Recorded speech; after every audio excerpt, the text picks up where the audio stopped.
comrades that have been detained.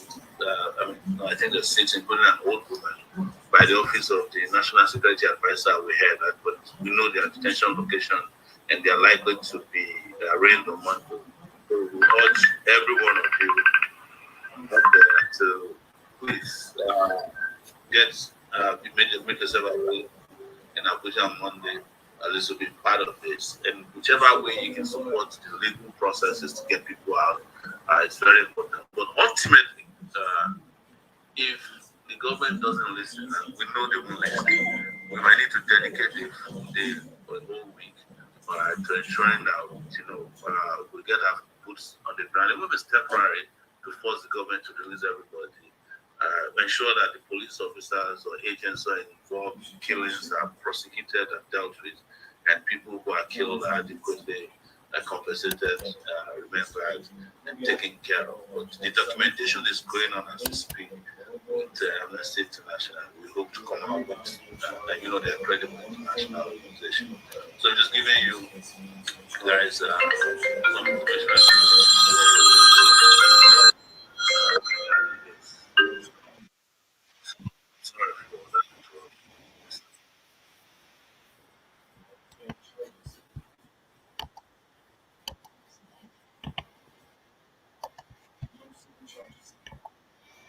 Our demands is for those who are still detained during NSAS to get them released. So if we didn't forget people who fought during NSAS, we're not going to let them get away with what they did to the protesters who participated peacefully, non-violently in the last 10 days of rage and then bad governance across Nigeria.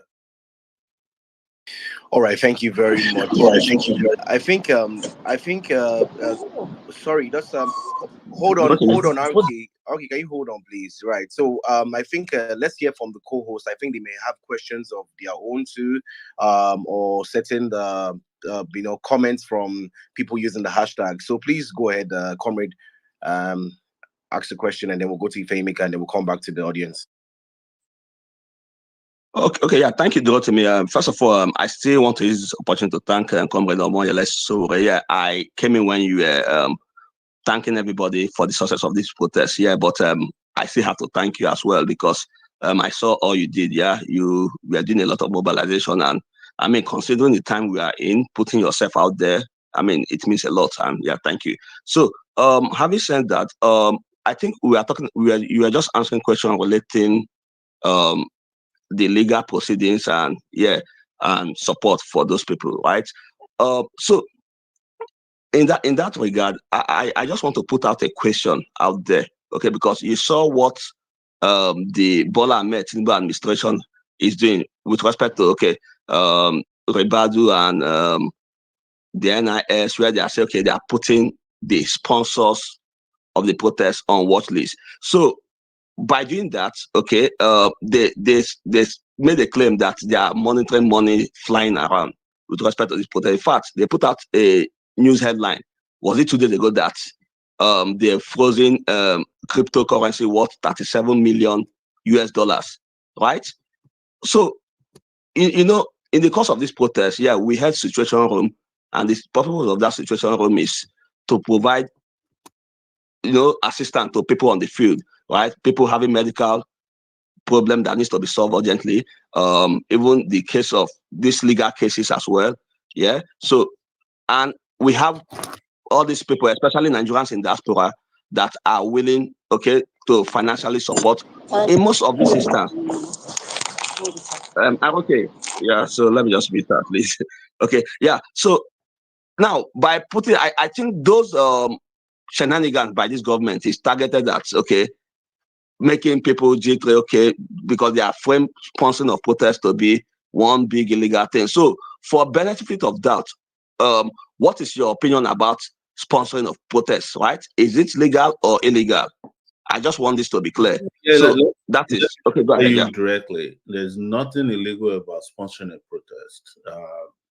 I think you must understand that this is psychological. I discussed this last time, that most of the efforts we were putting into stopping the protests is what they call psyops. which is psychological oppression, where you go and demobilize people through fear, of repercussions and all that, so that they don't do what they need to do. I've had several persons call me, even in the diaspora, that they said, oh, because they saw me in pictures with them, they're going to arrest them when they arrive in Nigeria. It's all a lie. They can't touch anybody. When we're past that stage where you fall for all these, childish tricks, right? So, and when they were mentioning that they froze some accounts on cryptocurrency wallets, what was found out is that all those wallets that they submitted to the courts have no money in them. So they just went online, copied some URLs of cryptocurrency wallets and put it before a judge. And knowing that the judges themselves are illiterate, they don't know what is going on. It's easy to deceive the judges. Otherwise, if you're a judge who is literate, if they put something in your docket for you to freeze, you will find out if those accounts exist before you give an order. So they're just threatening you. You have the right to support a legitimate protest, right? And that is what we have told everybody. I will not deny it. I spent my money in organizing this protest. I'll say it any day, anywhere, and I'll say before any court, any judge, and you can take me anywhere. It's just like in 2019 when they arrested me and detained me for 5 months. They asked me, how did we get this protest funded? I said I'm the one who funded it to the best of my ability, and some other persons threw money. They were asking me who they are. I don't know who they are. So please continue to feel free to support protest. We didn't want this protest to be distracted by fundraising before people start accusing us that this is all about fundraising. But one other thing they are doing is that they know that if they throw these big figures out there, 37 million, people will start looking at you and say, oh my God, these protesters and their leaders, they are making billions, and they can be using that to blackmail people. $37 million. Nigerians, when they hear 37, they just go and bring calculator. They're like, wow, So, in fact, there are people who started reaching out to us, or to me in particular, after they mentioned that they found $37 million or $47 million in the protest wallet, that they want to participate too, but I should bring money. We had several of the fake youth organizations who were reaching out, thinking that we actually have those kind of monies in our possession. It's all a lie. Let me tell you, if the federal government of Nigeria can find somewhere to borrow that $50 million today, they will gladly go there and prostrate. And $50 million, even for the entire federal government, is some of the ridiculous loans they are taking from China, and for which they are now confiscating Nigeria assets across the world. So, but we don't need to be deceived. Trust me, if you have $1,000 and you get it across to Nigeria, it can help a whole city to mobilize.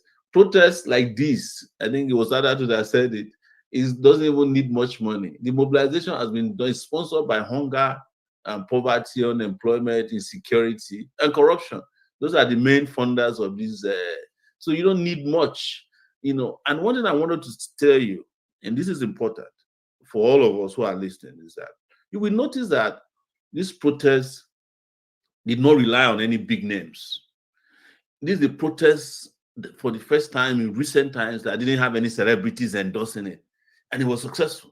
If this protest was done on, Tunde Ednut's page and was endorsed by big celebrities, all of us would be in front of their houses now shouting, thank you so much, you have tried. But all of them, almost all of them, without exception, ignored this protest. They didn't say a word about it before, during, and after. But this protest was successful because it is about the existence and the essence of the people who are affected across the country.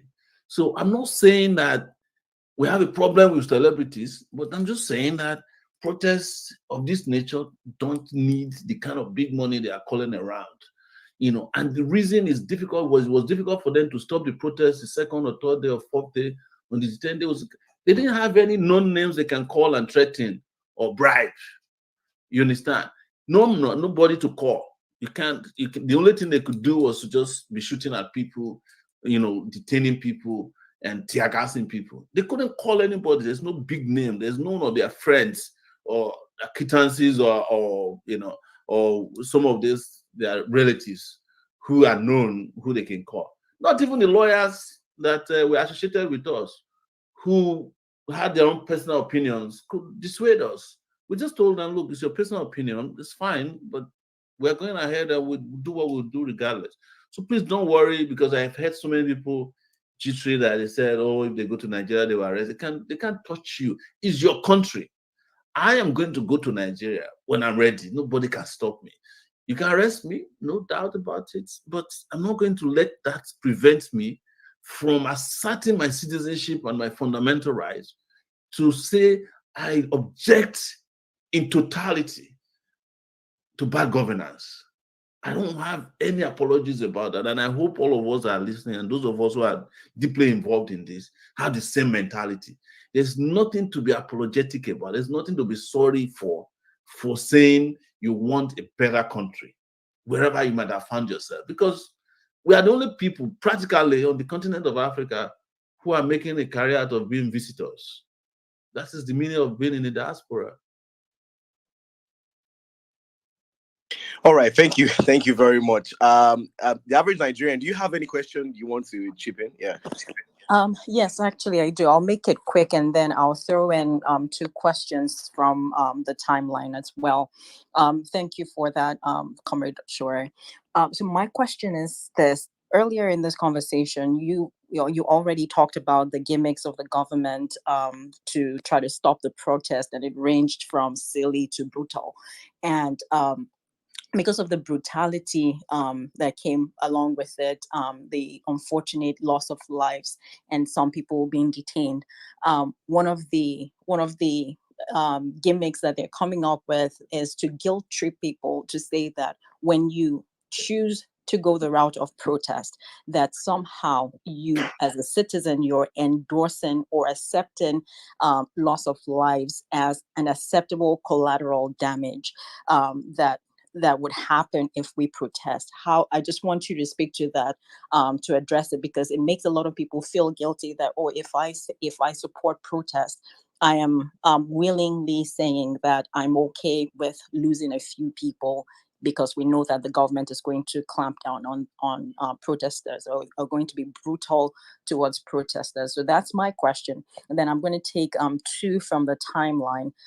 Somebody's asking, buyers asking, October 1st till we win, how do you describe win? How would you define the victory of the protest? That's buyer's question. And then there's another question from End Bad Governance NG, says, what would you like Nigeria to look like in about 3 years from now, post-revolution? All right. Yeah. Comrade, you want to take the questions? Yeah. So that first question is really key, which is like the issue of guilt trip or gaslighting of the leadership of the protesters. And that was exactly what they wanted to do that did not achieve after the first day. In going out to attack people who were peacefully protesting, killing them, or engineering the looting of strategic places in Kano, which the Kano state governor has now come out and said they know who did it and they're APC people. They wanted us to carry the guilt of protesting as the means of forcing us to renounce the protest. In fact, you would also notice that they went and, printed or made some Russian flags and started calling for military rule. But we were step ahead of them. You notice that the moment it's not only that people were calling for military rule, but you started noticing soldiers, senior soldiers, well-dressed, addressing people at protest grounds, reminding them that they have rights.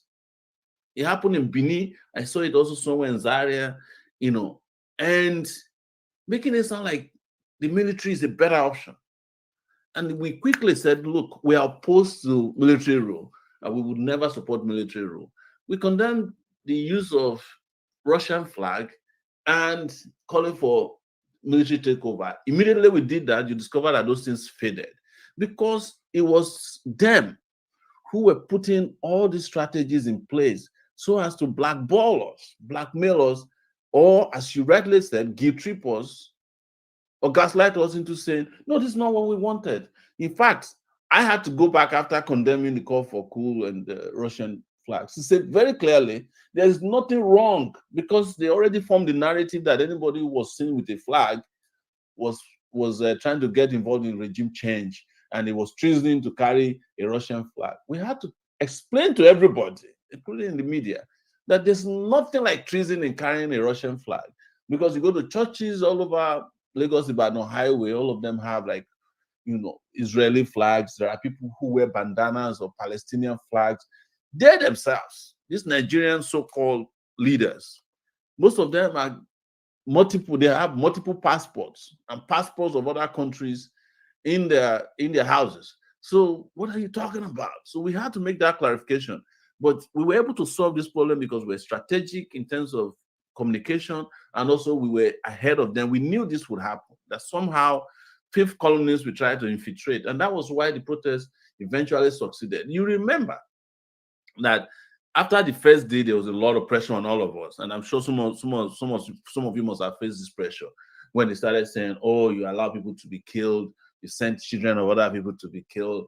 They targeted me with the fact that, "Oh, I'm living in America. My children are doing well. I'm just sending children of poor people to go and die and all that." And so some people were like, you know, sending me some of those nuggets, and I said, "Look, we've been through this before. When I was in the university, every time we protested, the military always claimed we're working for somebody. Sometimes they say you're working for Russia. Sometimes they say you are working for the Soviet Union. Sometimes they'll say you are working for America. They'll call you CIA agents. It depends on who is hot. But when you look at the people who are accusing you, they are exactly the same persons who want to keep the status quo ante going. As I mentioned earlier, don't you see how many influencers are sent after just a few of us? In this last, they had all the most of the influencers that, you know, big accounts insulting, harassing, gaslighting, blackmailing everybody they could, and, you know, telling all kinds of lies. But ours was to stay focused, you know, and make sure that our target was met. And somebody just rightly asked if the brutality that happened, you know, wasn't something that could have been seen as discouraging. No, because you notice that even people who suffered the brutality themselves were magnanimous enough to bury their dead, especially in the north, same day, and continue the following day. So you got to salute their bravery. That even though people, the people that were killed that was most painful were those guys on a Saturday in Kano who were carrying leaves, and the police came and just, you know, drove through them with an armored personnel carrier, and then started shooting them, and you saw those were heartbreaking. But that did not stop them from continuing until they then imposed what's it called what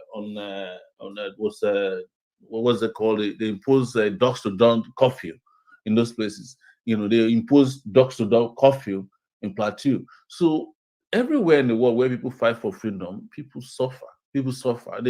But that's not our goal. That's the reason why we opted for non-violent resistance against these people, so that people will not be put in harm's way.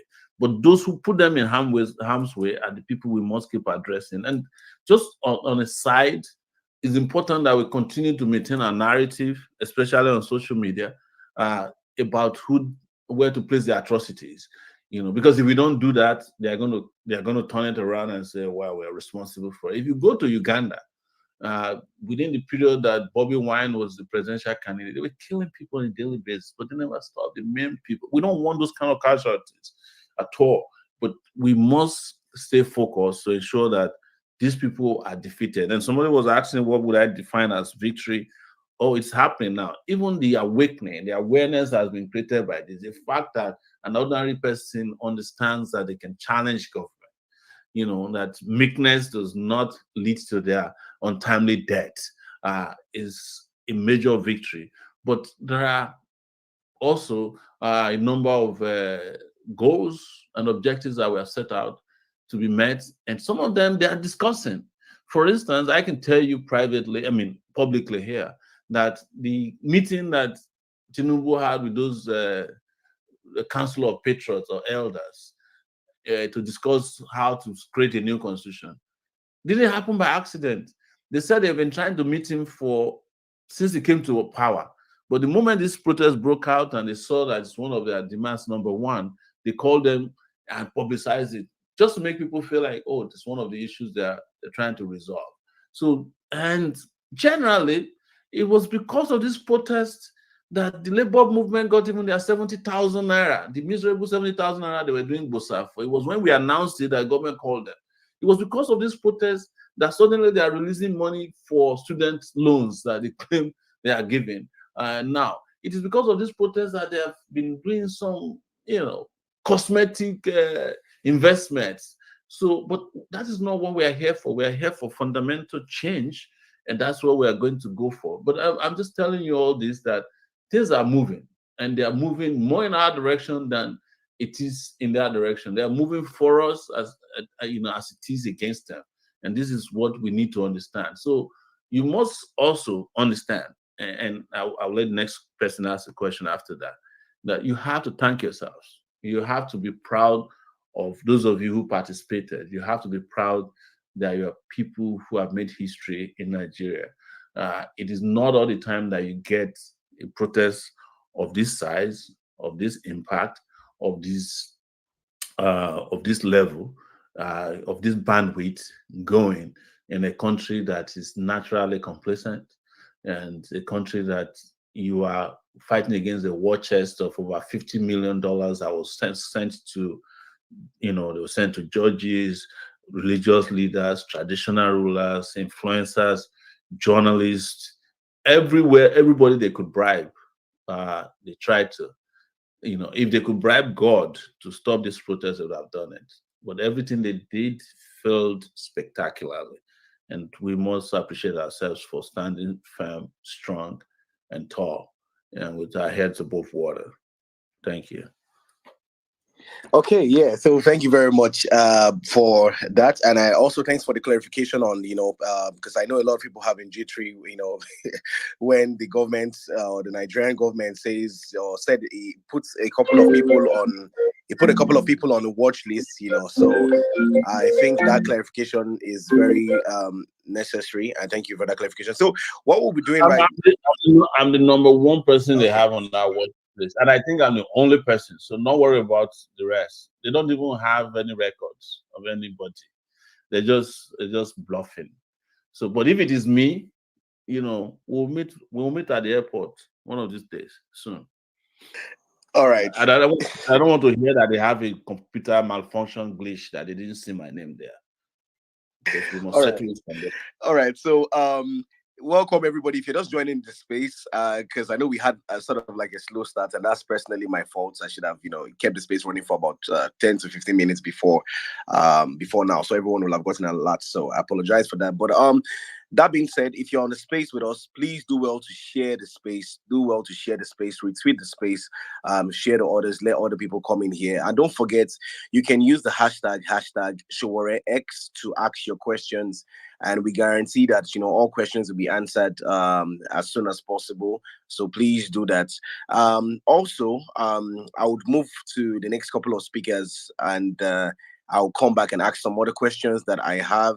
If we are requesting and we can't bring you up, please, it's not intentional. We'll try to get the speaker section cleared. I don't know if Fly Rasta has any question or contribution, because your hands are not up, or you've been here for the longest. So I think Fly Rasta, Halisa, do you have any questions?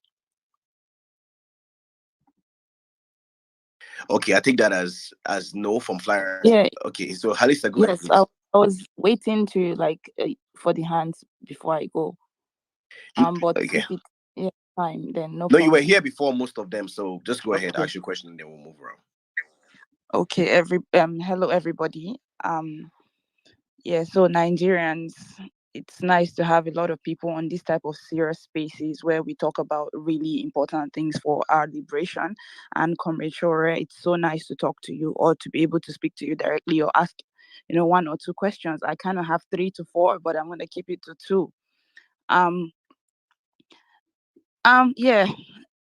Right. So my first question, actually, the one that might not be a very, it might just be a very trivial question, is there a way that we could um because I can't ask a question about getting protest ready. It's been a question that we've been trying to also ask on these spaces before today. But then let's just like talk maybe directly to the oppressors, which is that, is there a way to force their hands to actually prevent something like tear gas, on protest grounds?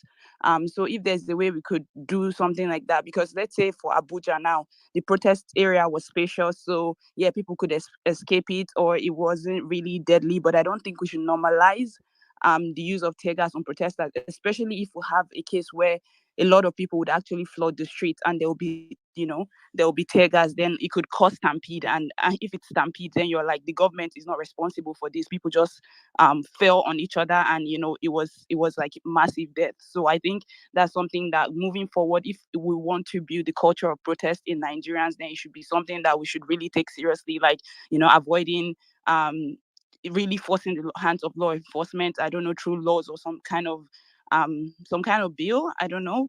But anywho, and the question is if there's a way for us to do that, that would be great. And then I have another question regarding the leadership.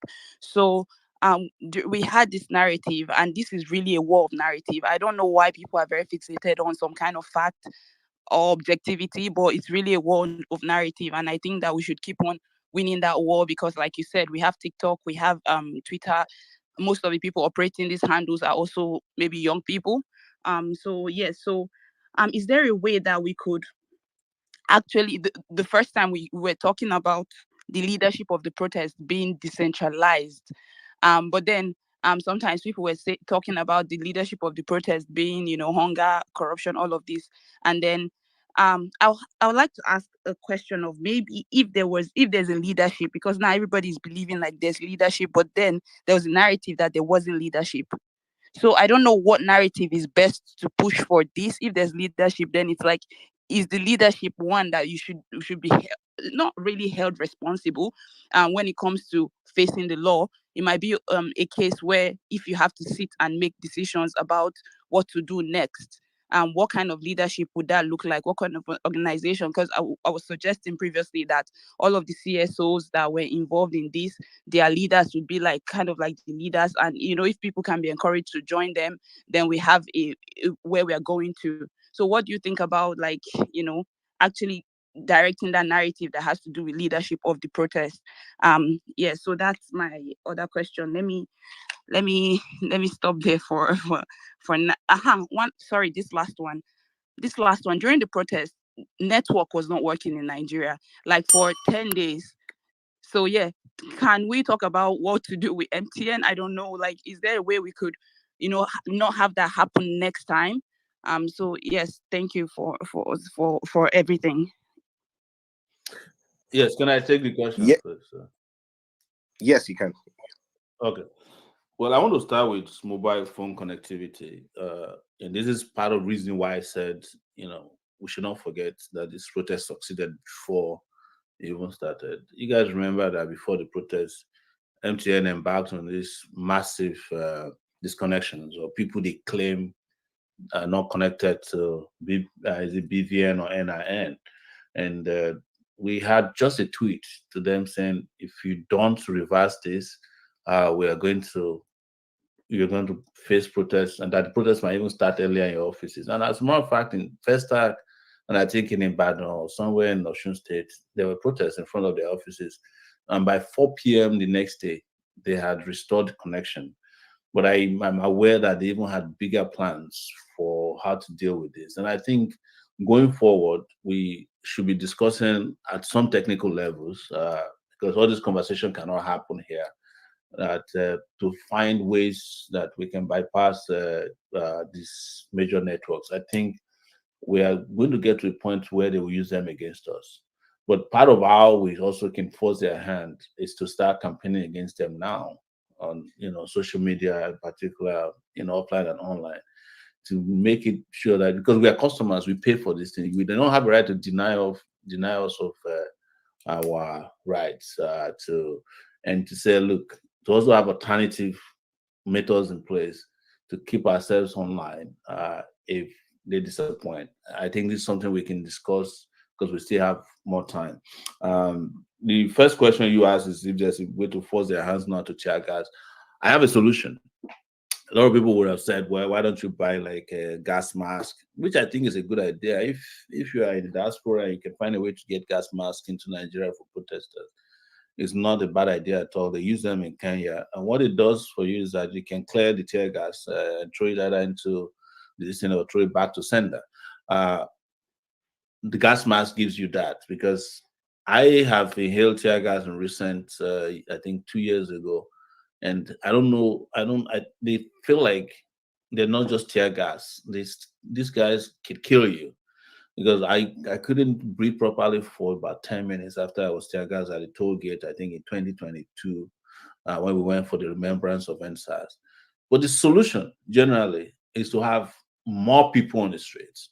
If we massify in Abuja, if people are coming from all the roads leading to Abuja and they come and everybody's heading to the center, which didn't happen very well this time around, the police will get exhausted very quickly. I can tell you from internal intelligence, from policemen that we know that even the amount of tear gas they have cannot last more than 2 days if there are enough people. They don't, they have corruptly also never bought what they are supposed to purchase. But it's also important that we might engage in some legal means to sue the police and ask them not to use or advocate that they don't use lethal weapons, of which tear gas becomes one of them. Because every other place where you have protests in the world, people just use baton and all those glass, plastic, plexi they call it, plexi guards for police. But here, they just want to kill you. So this advocacy we can do, and I think we can get into, when we get into smaller groups, we can figure out how to fashion this out. And just as we're speaking, guys, and having this meeting, if there's any one of you want to join our groups that can plan these things at all levels, please also figure out a way to reach out to Timmy, myself, my DMs are open. It's not like I can respond to everybody, but we would like to have this. And we also have now a Telegram group that's grown up to 2,000 people. At 200 million people, we expect that Telegram group to be populated to about 200,000 people, which is the max that if we can get some reasonable numbers. All these things also have psychological effects on the state. Just as we are here talking today, trust me, the DSS, NIA, CIA, all of them are here. They're listening to us. So you are talking to the Nigerian state. So whatever your views are, make it very clear here. And they know us, that we are not the kind of people they can take for granted. You also talked about, is there a way we can have leadership? I think we used it very well in the last protest. The leadership is hunger and starvation and unemployment and all those things. But my suggestion is that we can go to the next level by saying that we are all leaders, because we need to expand the leadership. And it is about the narrative that everybody who can go out of his house and take a risk, put his life dead on the line to fight against oppression is a leader, in my view. So it is. I don't think we're at that point yet where we'll start looking for leaders. And I want us to be very, very careful about something. I'm not using this to demonize CSOs, but be careful about the civil society organizations who always come out and claim that they are part of this protest. But when it comes to the protest proper, you don't see them. They don't participate. They don't have. They don't. I'm sure some of them try to meet the quota of their stated objectives to whomever they work with. But we have to be careful with CSOs because we are aware that some CSOs are going around being mobilized by the government to go into some kind of dialogue. And we are not part of it. And we don't want to be part of it because our goal is not to become another NLC, Nigerian Labour Congress, entering the villa and coming out. Because the moment you start having those kind of dialogue that is pre-arranged and packaged by government, the moment you go to one of those meetings, you are going to find out that the people you went with are your enemies, and they'll start blackmailing you that you are too intransigent, you are just protesting, you protest it's rebellion without cause. No, our own goal is very clear. We've stated what our demands are and our objectives, and so many of those demands can be met without any dialogue that includes going to eat or dance inside Aso Rock or staying in some five-star hotel. Like I said, protest itself is dialogue. It does happen that it's dialogue with the deaf, which the tone deaf leadership we have in the country. So leadership for now, I think we should keep the narrative tight, clean, that we are all leaders. So because we are at the battlefront right now, and I think we're doing so well with what leadership should be, because we are all leading at our own various levels, and we should keep it that way. And if we have to revise and review that, we're we're also going through a period of testing, uh, and when people who are well tested would be shown as great leaders during this period. If we didn't have to take any steps further, we know who and who we can trust. But that's where I think we stand for now. That's my suggestion. Okay, yeah, thank you very much. We have a lot of people that want to ask questions, but I just want to chip in this question. Maybe we should do one question each so that we can reach as many Yes. people as. So we'll do one question each, but I just want to ask a question before we move on to the next speaker. And I because there was a tweet you made before the protest. That was about a week or 2 weeks before the protest, where you talked about your time as a student leader. One particular period where you were kidnapped and kept, I think, in a close to a cemetery or something like that, and people couldn't find you or something like that, And the question I have, because we're having a court appearance for people that were arrested by the government on Monday. I just want you to speak on what the true concept of solidarity is, because a lot of Nigerians, when it comes to these court cases, they don't really show up. I've seen different instances where by you're showing up, you and just a couple of other people are showing up, or maybe a TIB movement is showing up, to different court cases that don't even concern them. And a lot of Nigerians don't understand, the true concept of what it is to have to show true solidarity to people. So what would be an ideal situation where you would have a conclusion that the Nigerian people are actually ready in terms of appearance to those court cases and so on and so forth, helping people who have been attacked by the states, due to their participation in this embargo governance protest? Thank you very much. This is a very important issue, and I will tell you, and this is very important for those of you who are here and listening, that even court judges, prosecutors, everybody in the court are also part of this.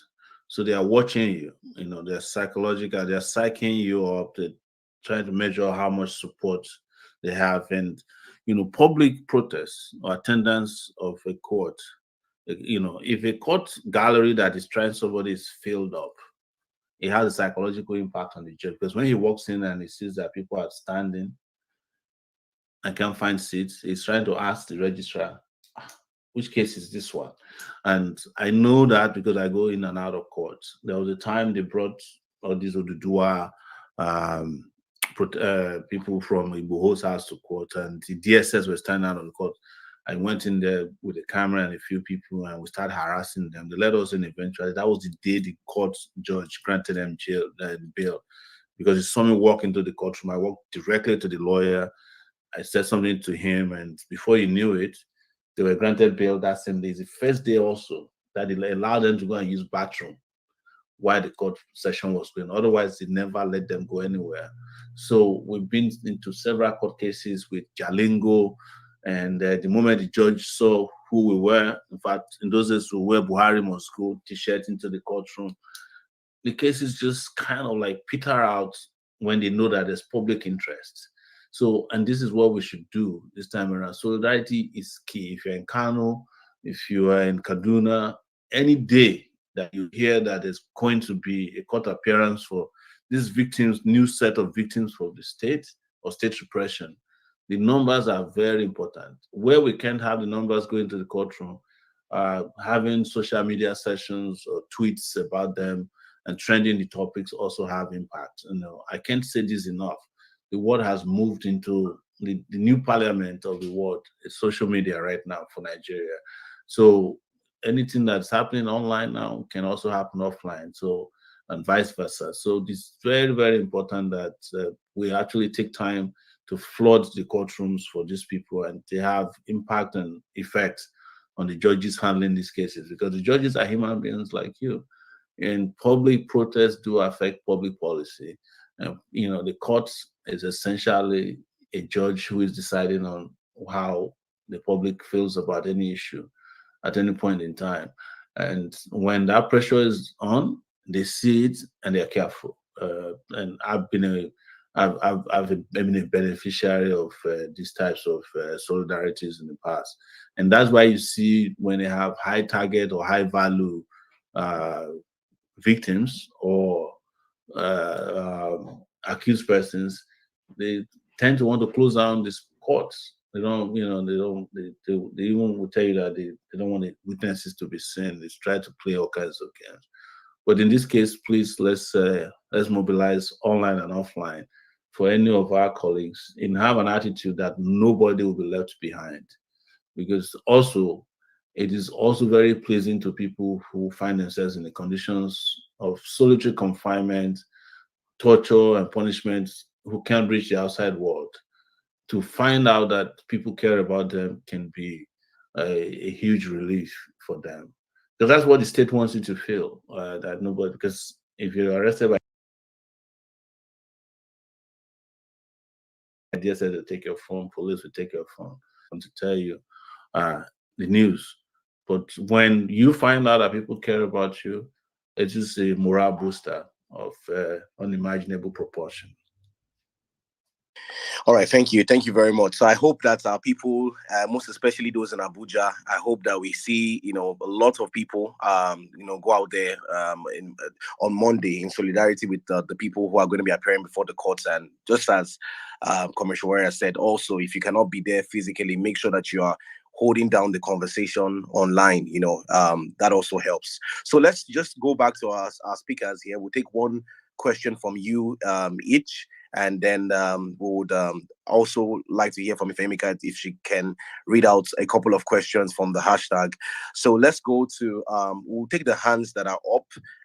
Okay, I think Arki has been here. So we'll take Arki. Arki, I'll take you, and I'll take Arewachik, then I'll take Dr. Oates, and then Chris. So Arki, please just go straight ahead to the question. Thank you. Okay, good evening, everybody. Good evening, sir. Thank you for all you're doing, and for the awareness and everything, you have contributed to making Nigeria a better place. So, I don't know if I have a question. I just want to say something, because I was on another space today where Africans from all over the continent were talking about what can really make that change we want in Africa. And we came to a consensus that is revolution. I was so happy. We came to a consensus that is revolution, that is revolt. So one thing I know this protest has been able to achieve in Nigeria in particular is that awakeness, that consciousness, because you walk on the street and before people were being told protest is not the answer. But right now, I think everybody has realized that protest is the only way that we can make any sustainable change that, will better our lives as a people and as a nation. So we need to continue, we need to build on, what we started with. At least we know where we can work, more to make the protest more impactful, and I think the best way is to make sure that more people will come out to join on the streets. I think that's what we need to do. I'm already saying to myself. So I just want to say thank you so much, sir, for all what you're doing and creating this much needed revolution, in Nigeria, because that's the solution. That's the only thing that can work. So thank you very much. All right, thank you very much. Let's go to Arewachik. Arewachik, please go ahead. All right. Good evening, everyone. Thank you and for this opportunity. And my question is, I think before I ask my question, I'll just quickly something happened during the protest, and I was kind of bothered. And going forward, I think it's not something that will actually help going forward if we're going to be going out there to protest again. So, and my question goes this way. There was supposed to be like a press conference, and I think the very first time I got to even know about Take It Back or TIB was around about it's when this protest started, or when we're talking or discussing about this protest on Twitter.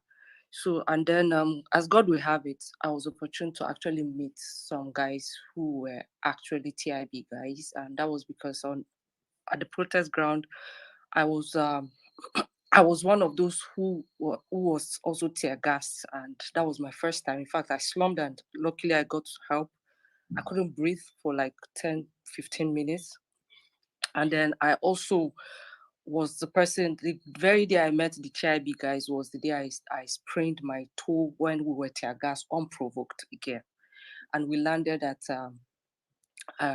Deji's place, and I was opportune to meet some of the TIB guys. We discussed at length, and we got to talk about various things. So we were supposed to have like a press conference, and on that press conference, we wanted a situation where, various CSOs, especially civil society groups that we have seen that are kind of, they've been turning out, like coming out for the protest, to be part of this press conference.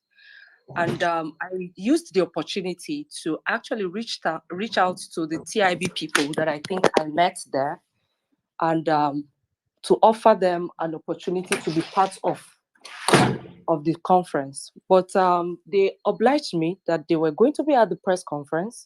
But at some point, on the morning of the press conference, they kind of pulled out and said they were asked not to come for the press conference. So I wanted to it really hurts me, because I expected we were working in unison, and it was now kind of, it didn't really help the cause, because I was expecting that we were working together. And for something that's as huge as a press conference, I expected, at least for CSOs that you have been seeing there on daily basis, they should be part and parcel of it. You accepted to be there, and then on the morning of the press conference, you turned that down. So I wanted to know if that instruction of not coming for the press conference came from you. Thank you. Okay, yeah, thank you very much. Can we have one more question? Dr. Oates, do you have a question, please, so we can move on? Thank you very much. Congrats to me for all you do. And I want to appreciate our indefatigable leader, Mr. Omoyele Sowore, for all that you're doing. Well, you said something a while ago while you were speaking to the questions that were asked. Please, I want to advise, and I really think it is very important for the cause. Your absence in Nigeria in this last protest was really more beneficial to the cause than your presence in Nigeria. You did really great stuff, even while you were leading and managing this cause remotely. And I think that I think before the next protest, please don't show up. It has really confounded them. Once in my lifetime, I found out that we could make Nigerian leaders so foolish. They started throwing out all kinds of conflicting statements and they just became fools, releasing all sorts of ridiculous nonsense to the space. So that was really great. So, and I'm saying that, please, your remote way of handling these people has worked effectively, and please don't even try to prove any point by coming home. All right. My question is that, can we find a way of honoring those who fell during the last protest? It's really going to help us to encourage a lot of people who are nursing fears in their hearts not to come out for subsequent protests because of what happened to a couple of people who are killed. If there can be a way to contribute, maybe do some fundraising for the families of those who were deceased. That would be great. Let's show governments that we care about ourselves. We saw the army giving 300,000 naira to that brilliant boy who was murdered in Kano. I think we, the protesters all over the world, we can contribute something really meaningful to the families of the deceased, so that the government knows that we are together. And I also want to encourage all of us again that being united in this fight is very important. We should not allow anything to divide us whatsoever.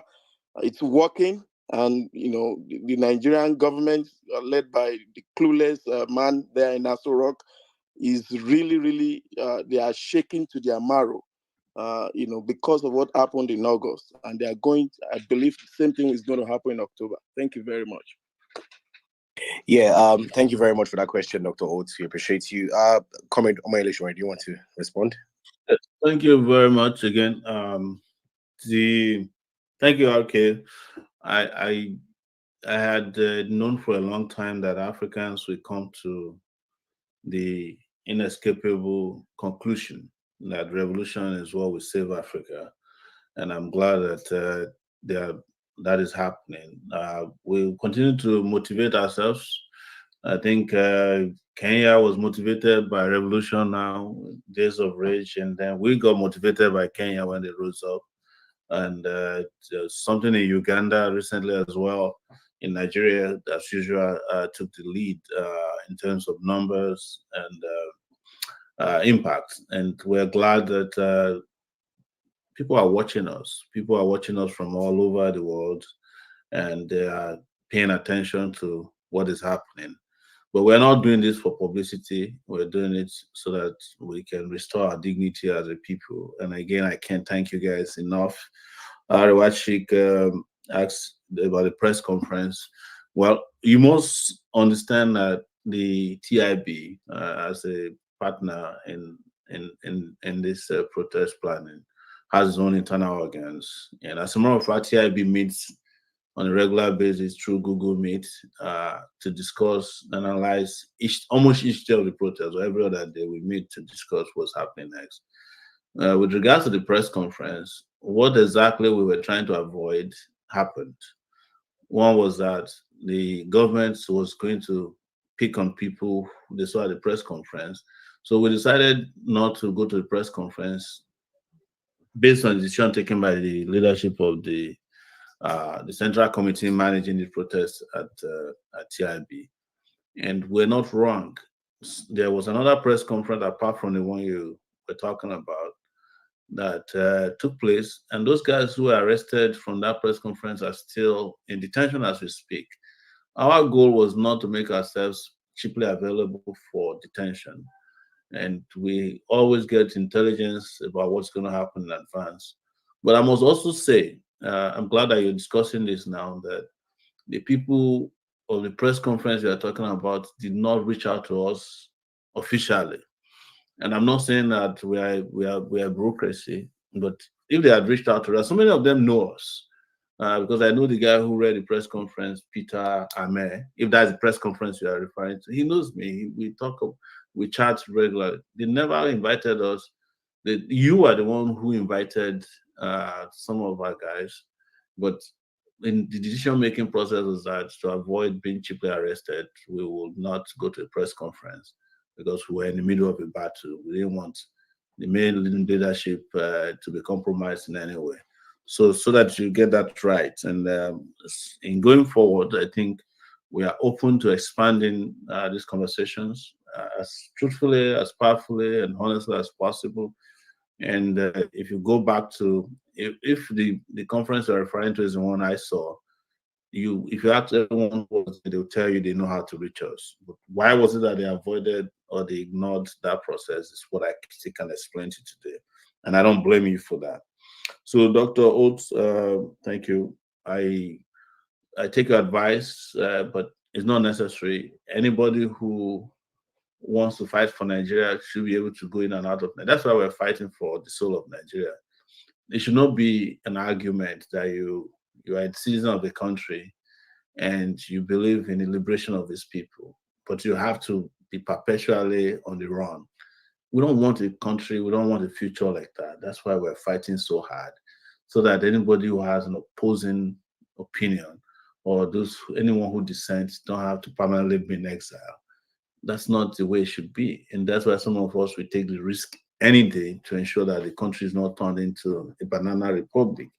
Now, to support those who are killed, those who are wounded, those who are in detention, it's a fantastic idea. I'm just trying to think through, walk through a process where, in raising funds, one, we're able to raise funds that cannot be disrupted, because if you use a Nigerian local bank account, they'll just go and block the account, as you have seen what happened with TIB's account that was blocked by UBA, and they still haven't reopened the account as we speak. Or to find other means of raising funds to support people in ways that are transparent. Transparency and accountability being a major concern for me. That's why I'm not very keen on raising funds. But if we have a means of individually supporting people whose family are affected directly, if we know them, of course we will do that, and we'll ask anyone if you want to support them to send the money directly to them. We can document that. But one other strategy I think is important, and this helps the struggle a lot.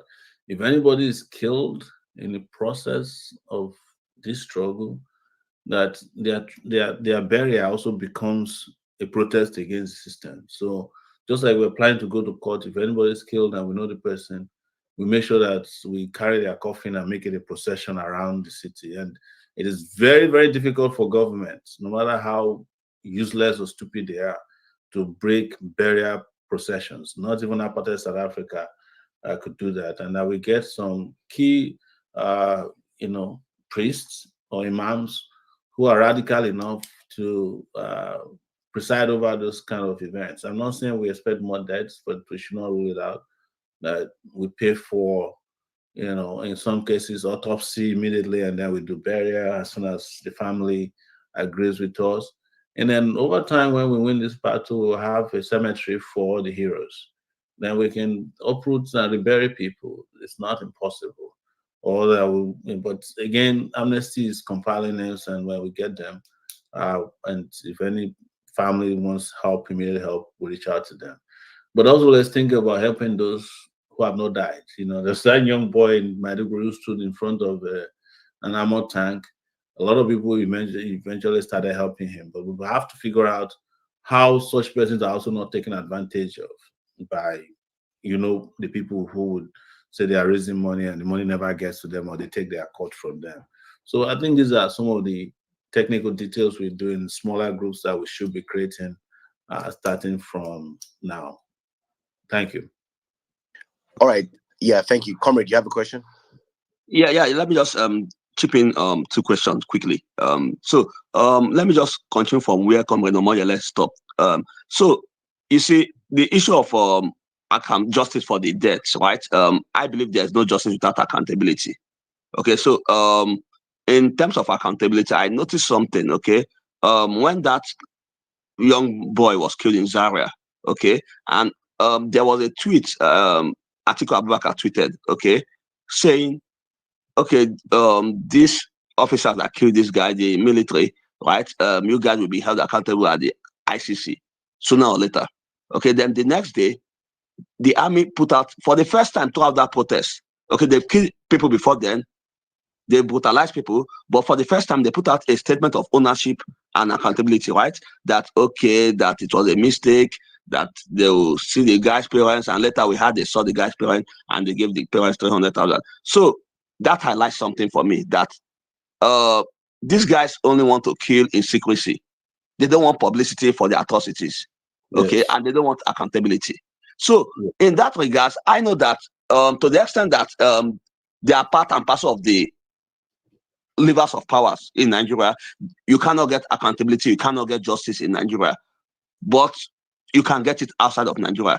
And I start thinking of ICC, petitioning them to ICC. I start thinking of ECOWAS courts, right? I start thinking of visa ban. So how can we go about it? That's my number one question. Then my number two question, here's the thing, okay, and I think you are the best position to answer this question. The idea of protest, right? There's been a lot of gaslighting that have gone on, okay? They'll tell you, you can protest, of course, the APC minions and their spokespeople, right? They'll tell you, you can protest, but don't block the road, okay? You can protest, but yeah, blocking the road or slowing traffic, you are infringing on other people's rights. Why you have the right to protest, but and all that, okay? Like, if you suggest, okay, we want to barricade the National Assembly because that's where most of the policies that affect us happens, right? They'll say, oh, this is an insurrection. So in terms of the concept of protest, I find it very offensive that we went to Abuja Stadium where the government will not feel the impact. And we are protesting there, and they'll come at periodic intervals, they'll shoot us, they'll tear gas us.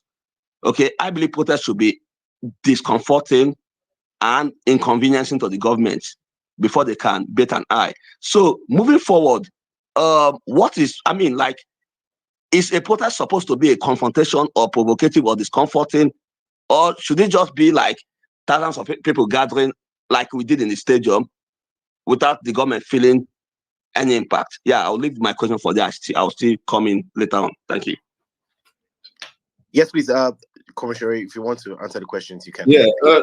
So with regards to, I agree completely with him that it wasn't Atiku alone that brought the army's thing into limelight. Everybody was tweeting about it, and the reason why the army immediately owned up was because of Lekki Tollgate, and they had already put themselves in some tight corner, threatening people that the army would get engaged or involved in protests if it doesn't stop, and we kept answering them that they can go FUCK themselves. They have no rights to dictate to us when to get involved. So it was the tweeting that was done by non-entities like us that got an article. Our politicians are also very opportunistic to join the fray. Wherever it is welcome that he's a citizen of Nigeria, and it carries weight, no doubt. And after then, he also made some other tweets, and also issued press statements. But what I'm telling you is that had we not done what we did, these guys will pretend as if they don't even know what's happening in the country. That's what they always do. So it is important that we keep energizing ourselves as the vanguard of human rights, of respect for dignity of Nigerians, and leadership, general and collective leadership that's driving this, so that we don't lose focus and we don't allow even opportunities to derail our process. So the mass of us who are tweeting about this somehow, not somehow, but genuinely sustain, I think for 1 month, and I wake up to Twitter every morning, for 1 month, end bad governance in Nigeria was trending on Twitter. I'm not talking about Twitter in Nigeria because my Twitter is not even set to Nigeria. I'm talking about the global Twitter. Anything about Nigeria was end governance for 1 month. Even when they brought their BB Nigeria, it couldn't trump us until the protest was over. So you have to understand that what we're doing is important, and we have to keep at it so that anything we want to ask for, the ICC, we need lawyers who can immediately start to discuss those things, and visa ban, tweeting. Sometimes you don't even need to write a petition, just tweeting towards the American State Department or the US Embassy can get their visa banned. And that just, and it also works a lot when you specifically narrow down to officers that are involved in these atrocities, and we know that. If you know anyone that's led the gang that shot and killed somebody, and you can get their names and ranks and titles, it works a lot. They know that there's no protection for them. And I can guarantee you that the moment to become unpopular, their bosses will throw them under the bus. The woman who shot me with the tear gas canister in Abuja couldn't get promoted. I don't know if they have promoted her now, because I pinned her on my Twitter page, and they couldn't promote her even when she was supposed to get promoted. When they were trying to promote her, one of our colleagues reached out to me. I tweeted it again. We wrote a story about it, and she couldn't get promoted. So it's important to also target the officers who engage in these atrocities, and it works magic in two ways. That they know that one day they'll be held accountable for the atrocities. Their families, friends and relatives know that they're involved in these atrocities. And thirdly, other officers who want to do that are discouraged from it because they know that all eyes are on them. So that's what I'll say about that. So can we? So yes, that's so the you're asking about protests. I'm trying to figure out what's the question you were asking about the protest. So the concept of protest, right? Like protesting in the stadium, inconvenience people and all that. I think the focus should be on mass. The more mass you have in the protest, the less relevant the question is. Even if you want to block the road, if you are not plenty, you can't sustain it. You get my point. But if you are plenty, you don't need to block the road. The road will block itself. Are you getting my point? It's because that's the nature of protest marches. If you have a million people protesting in Lagos, Lagos will shut down automatically. But if you have 25 people who wants to block the highway, it's easier for police to handle. Are you getting? In fact, the police don't need to do that. The users of the highway themselves will come and beat you up because you don't have the numbers. So the magic is numbers for protests and how it inconveniences or have impact. One person can protest, and a million people can also protest. But that's why we use the appropriate word for it. Is revolt. If you want to revolt, get the numbers, and you get the impact you need, including who will be inconvenienced. But our target is to inconvenience the people who are the cause of the problem, not those who are victims of the problem. All right, so we're going to if I don't know if you have any questions from the hashtag, but if not, I'll just go ahead to take Chris and Deji. Please just go straight ahead to your questions. Just go straight ahead to the questions. So let's take Chris. I think Chris has been here for the longest. Chris and Deji, please, one question each and go straight ahead to the question. Yeah, thanks. Hello everyone. So I know this has been, probably flogged. It's like flogging a dead horse. Uh, but I would also like to, ask a question maybe in a different way, and it's concerning the people um, who were killed, right? Because if you're paying if you're paying attention, you see that there is an ugly trend, you know, that is growing in the country, and that's the government, calling our bluff, because that's what it means. Sometimes, the utter, disregard that they have towards the people. We saw a couple of days ago, Tajuddin Abbas, the Speaker of the House of Rep, literally sponsoring a bill to, zombify and enslave Nigerians in their own land. So concerning killing people during protest, going forward, how do we intend to, structure the protest, or maybe the demands of the protest to, deter the state from killing protesters? Because it almost seems as though we don't have value for life, in that country. I guess a better way to ask the question is, how do we make the government begin to value the life of a Nigerian and make them wish they didn't kill one, let alone two? How do you suggest that the protest should proceed once one person is killed? Because it's enough to say we'll do this, we'll do that, we'll carry the coffin of the person killed, but how do we stop the government? Because they call our Okay, bluff. Chris, I think you've I know you're Yeah, frustrated. no way. You're repeating your I question. don't invest. But Yeah, I understand. All of yeah, us very did vex. quickly. Yeah, so Yeah, please very let So for so the hold on. sake of time. so For the sake of Yeah. time. Yeah. Yeah. So I wanted to also, someone came to my DM and I was like, look, I only have about 1,000 or 2,000 followers, but I think I can pitch your idea to everyone, because I mean, we are all Nigerians here. We're all on the same front, right? Someone said, why not from now, till, I mean, we have the next protest? Why not take advantage of every Saturday to have something like pots and pan?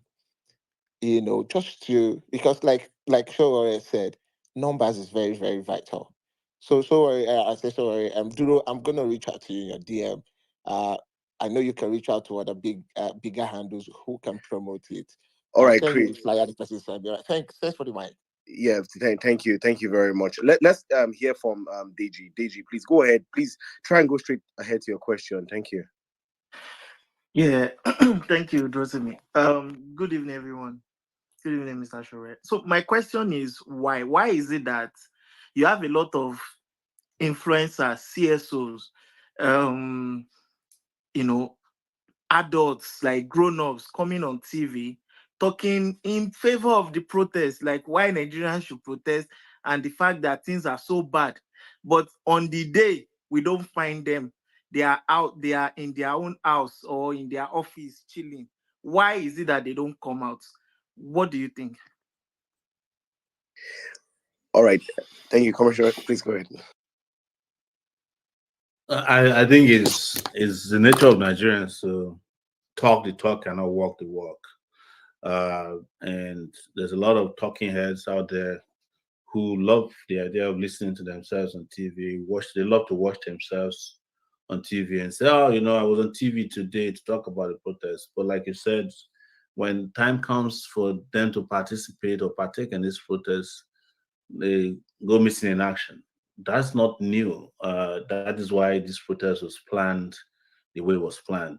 It was planned to work with those who are available, who are courageous enough to be part of it. And then it started accommodating more people. And you notice that they were already willing to declare victory at the end of the first day because they thought they had derailed the protest. When it didn't work, they then got Tinubu to address the nation. And on their own, they declared the protest over, including in Lagos. In fact, Lagos government had gone to start sweeping the place where the protest was happening at Toyota and declared the protest over. And you know that in declaring the protest over, they were actually working with some NGOs and CSOs who had guaranteed them, not knowing that those people don't know us and we don't know them. So, in fact, the Lagos State governor had a meeting with a group of CSOs, people that we know, and they assured him that there's no protest anymore going ahead, not knowing that they were not even part of the protest. They ate their pounded yam, collected their envelopes. The next day, protest happened. Big embarrassment to them.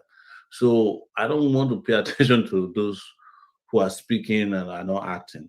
But we must also appreciate at this time everybody that at least took a position. That's important. And I saw that a lot of people took a position on the protest, even though they may not have participated in it. Some other ones are also waiting for it to succeed before they come out. It's also part of the nature of our country. So, but I think our goals and focus should be how we massify engagement with people, how we conscientize and educate people, and then mobilize them to action during our next protest dates. Now that we have kind of announced it, I don't think there's any reason to regret it, but I think we have ample time. And one thing I say about the Nigerian government is like, you can give them 10 years, they will still not do anything. So just plan your plan. Let them do their day. At the end of the day, if you are serious, they're like dinosaurs. They don't have a sixth sense, and they will go extinct. They will grow extinct. It's a matter of time. So, but one thing I'm happy about is that this actually happened when the least expected. I don't think there's anybody amongst those in government who thought there will be one day of protest, talk less of 10. I don't think there is. I don't think even some of the people you mentioned who were on TV expected it to last more than one day. Even the media, didn't expect it to last that long. That was why they were very quick to start announcing that, oh, it has ended today. They say it has ended. Next tomorrow, they say it has not ended. And look at everything that they did to frustrate this. And I think there's a lot to learn from how this went, so that if the lessons we learn from this can be used to build a far stronger, bigger, and more potent revolt in the nearest future. Don't forget, and this is important, that the entire world, most important African brothers and sisters, are looking up to us not to fail. So that moment is in our hands now, and we should take advantage of it, not as opportunists, but as revolutionaries. So that's my submission on that. All right. I want to quickly ask you a question about moving into Fearless in October. What is the plan, and what should Nigerians do to prepare to have a more massive, outing, a more massive resistance of this oppressive government and their policies in October? Can you just, quickly speak on that before we move back to the speakers? Well, yeah, I think everybody who either participated, witnessed, or somehow knew about this last 10 days in August understood the power of revolt now. And we understood the power of organizing. And we have come to realize that we can actually organize across boards. And we already also know the tactics that they use in demobilizing and, creating fear factor to discourage people, and what they can also physically do to us. So one of the first steps I think we should undertake, and this is important, I keep saying, is that all of us must unite. There are 720 of us here. It's not 711, but I think there was a point where we were almost 800 and something here. And, we should follow ourselves on Twitter. This might sound a little bit trivial. And also make sure that we keep this topic alive, like we did with End Bad Governance, Days of Rage, until it happened. In that we start telling our colleagues, friends, and those who felt that we didn't do enough last time, here is your opportunity to do something, to make sure that everybody's encouraged, and then we go for a total shutdown this time around. It's just a question of how you want to lead this, how we want to mobilize this, and how effective and successful we want it to be. It's up to you.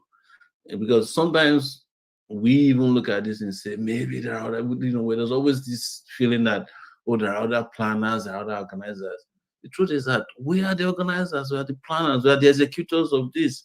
This is, you remember when we had our last space here on this matter, you remember all the questions that came up about why did you announce the date? We built it from doubt to success, and now a lot of people can swear by that event, the last space we had. If you go and listen to it, you will not even find the kind of energy you have now. But not only do we have energy, do we have momentum on our side, do we have stamina, we also have history now on our side, and we should move and move cohesively as a united force. So the question is, what's next? What do you do? Conscientization, education, and mobilization. And also, if you can find people who can support with making posters, we have, we can make massified posters, make flyers in different languages so that everybody feels touched. But what I know about making flyers, there are some languages that don't read flyers even if you make it in their language, but some do. So we figure out those ones and make those flyers and make posters. Some people felt like we should have T-shirts, bandanas, and all that. We can do that, and you can all do that on your own. But I'm not encouraging people to wear T-shirts to protest where the police is after you, because that's like double tragedy to be caught in a corner and you're wearing, Revolution Now or End Bad Governance with you and 10 policemen. The initial beating will be too much. So, but as part of the consciousness, let's go now. But I also want to suggest that if there are those of you who are here who are students, I think this is also your moment. I put out something today, which was a comparison of a picture of Nigerian students at a religious event and Nigerian students in Bangladesh. And you can see that it's just a function of shift of consciousness. And we need to get there. So if we can enter the campus, it's not relying on NANS. NANS is completely gone. We lost them. I usually refer to NANS in past tense. And I say, regrettably, that they are blessed memory. But I'm talking about students also organizing and used to organizing. This is a time that we can also have like events, even social events around it. We can get a meetup to discuss this, and make sure that you make friends that can come to the protest day. Because this one is going to be for a long time. Because somebody asked earlier, how long will this take? We're going for a long haul this time, if we can sustain it. And I wish and hope we can. Like I said during our last space here, that if we have the numbers by 12 noon, we could have done it. And that's what happened. By the first day of this protest, we had already rattled the government enough. And I think it was after the first day that they started writing their speech on how to pacify the Nigerian people. So imagine if we had 10, if we have sized 10 more than we had on the first day, we could have achieved some unthinkable things now. And that's where I want you guys to put your minds, that we can do it. Okay, yeah, thank you very much. Let's get okay, we were 2 hours in already, so I don't know how long we have left, how much time that you can still spare with us, but because we have some questions that we need to cover and we still have some hands up. So comrade, I don't know how many minutes you go. Yeah, let's okay. That's fine. What I'll ask for a 5 minutes break after 4 o'clock my time, which is 9 o'clock your time, right? Okay. So we can just cover that 5 minutes and I'll be back and we continue for maybe another 30 minutes. Okay, that's great, because we have some questions that do need to be touched, and I think some people still want to ask questions. So let's just take one question. I think from the longest person who has been here, that'll be Fly Rasta. So Fly Rasta, please go ahead with your question, and then we would move on. Yeah, thank you very much, Joe. Not like everyone saying we got the comrade and our senior comrade, I'm sure, right? Enough respect everyone tuning in. So quickly, all I want to ask is, I think there's an observation I think I've had in recent times. Is that from my end, Fly Rasta? So Fly Rasta is flying. Okay, Fly Rasta, we can't hear you. Okay. So let's take Beneme. Okay. It's almost time. Okay. All right. So I think in as much as we have the internet and Twitter, it can be independent and we can kind of occupy that space better. What do you think can be done to really actually distort that? Because I don't think we can hear. Sorry. What can really be done to distort that? Because I think the traditional media is really, especially the ones that appear like youth leaning, like the one that I've forgotten the name of that station, and trying to misrepresent the IQ of the youth, because it's also an excuse to now say, oh, these people are misguided, so they are being used, So I think that narrative is being overly used, So I'm saying, what do you think can be done? What ideas do you have? I think generally people can start enforcing, people that are meant to be on those platforms, how they can now be really be speaking about those things or being there. Okay. Thank you very much, Fly Rasta. So I think Comrade Sowore asked for a 5 minutes break. So we'll just give him that time. So I think we can keep the conversation going. In the meantime, guys, if you're just joining us, welcome to the space, and do share the space to other people. We're speaking with Comrade Sowore, and we're asking what's next after the NBAS governance protest. We're also speaking to the Fearless in October protest, and any other protest or any other resistance that may even be coming before that particular period of time, and that's in October. So that's what we're speaking on, and Commissioner is still here with us, and we'll keep the conversation going for the next 5 minutes. Comrade, do you want to say, that's our co-host, Comrade? Yeah. Okay, junior comrade. Okay, yeah, because Flyers are called Omoyele senior comrade. Okay, yeah, thank you. So yes, so far just a recap. Yeah, we've discussed a whole lot of topic. Okay, bordering around different components of the protest, right, from organization to leadership to accountability. Okay, and I think the space is recorded for those that are coming late. So maybe at the end of this space, you can just go and play back and listen to the apt response to this question. And of course, to me, there's this flyers capturing these questions and answer that are going around. So you can also look. I don't know, is there a comprehensive collection? I think on your page, to me, yeah, you see a comprehensive compilation of this question and answer, so you can get yourself updated. Yeah, so just so Flyers is no longer here, but I think the question he was asking Comrade Omoyele Sowore is how do you counter this state-run media? Just we'll take note of that when he comes back, so he can answer that question. Yeah, so to me, I think the discussion has been robust, good discussion, and it has been mobilizing. It has been moralizing, and it has been, encouraging. So October, fearless October, right?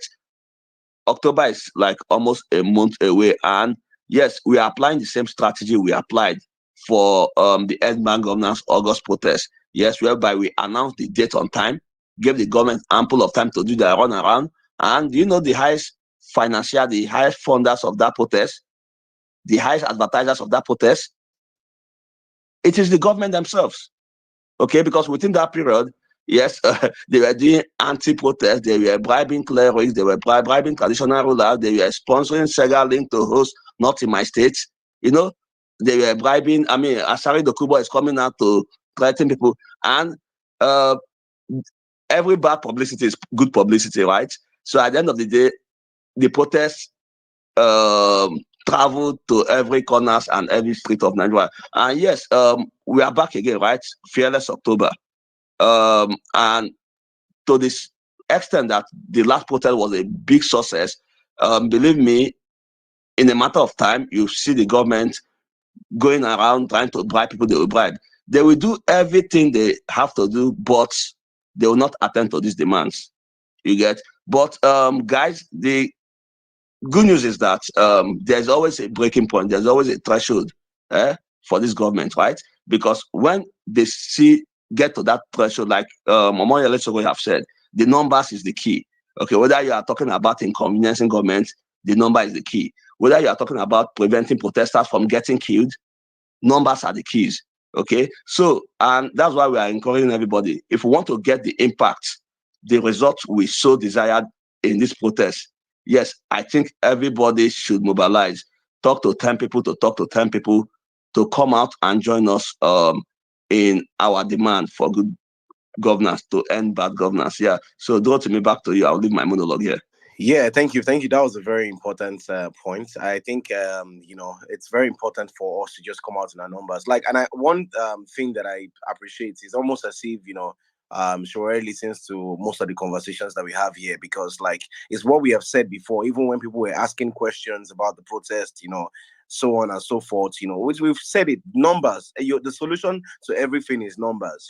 Be out there, be courageous, come out there in your numbers, and most of the questions you're asking, you will not even ask it, right? If 1 million people come out, there's no way.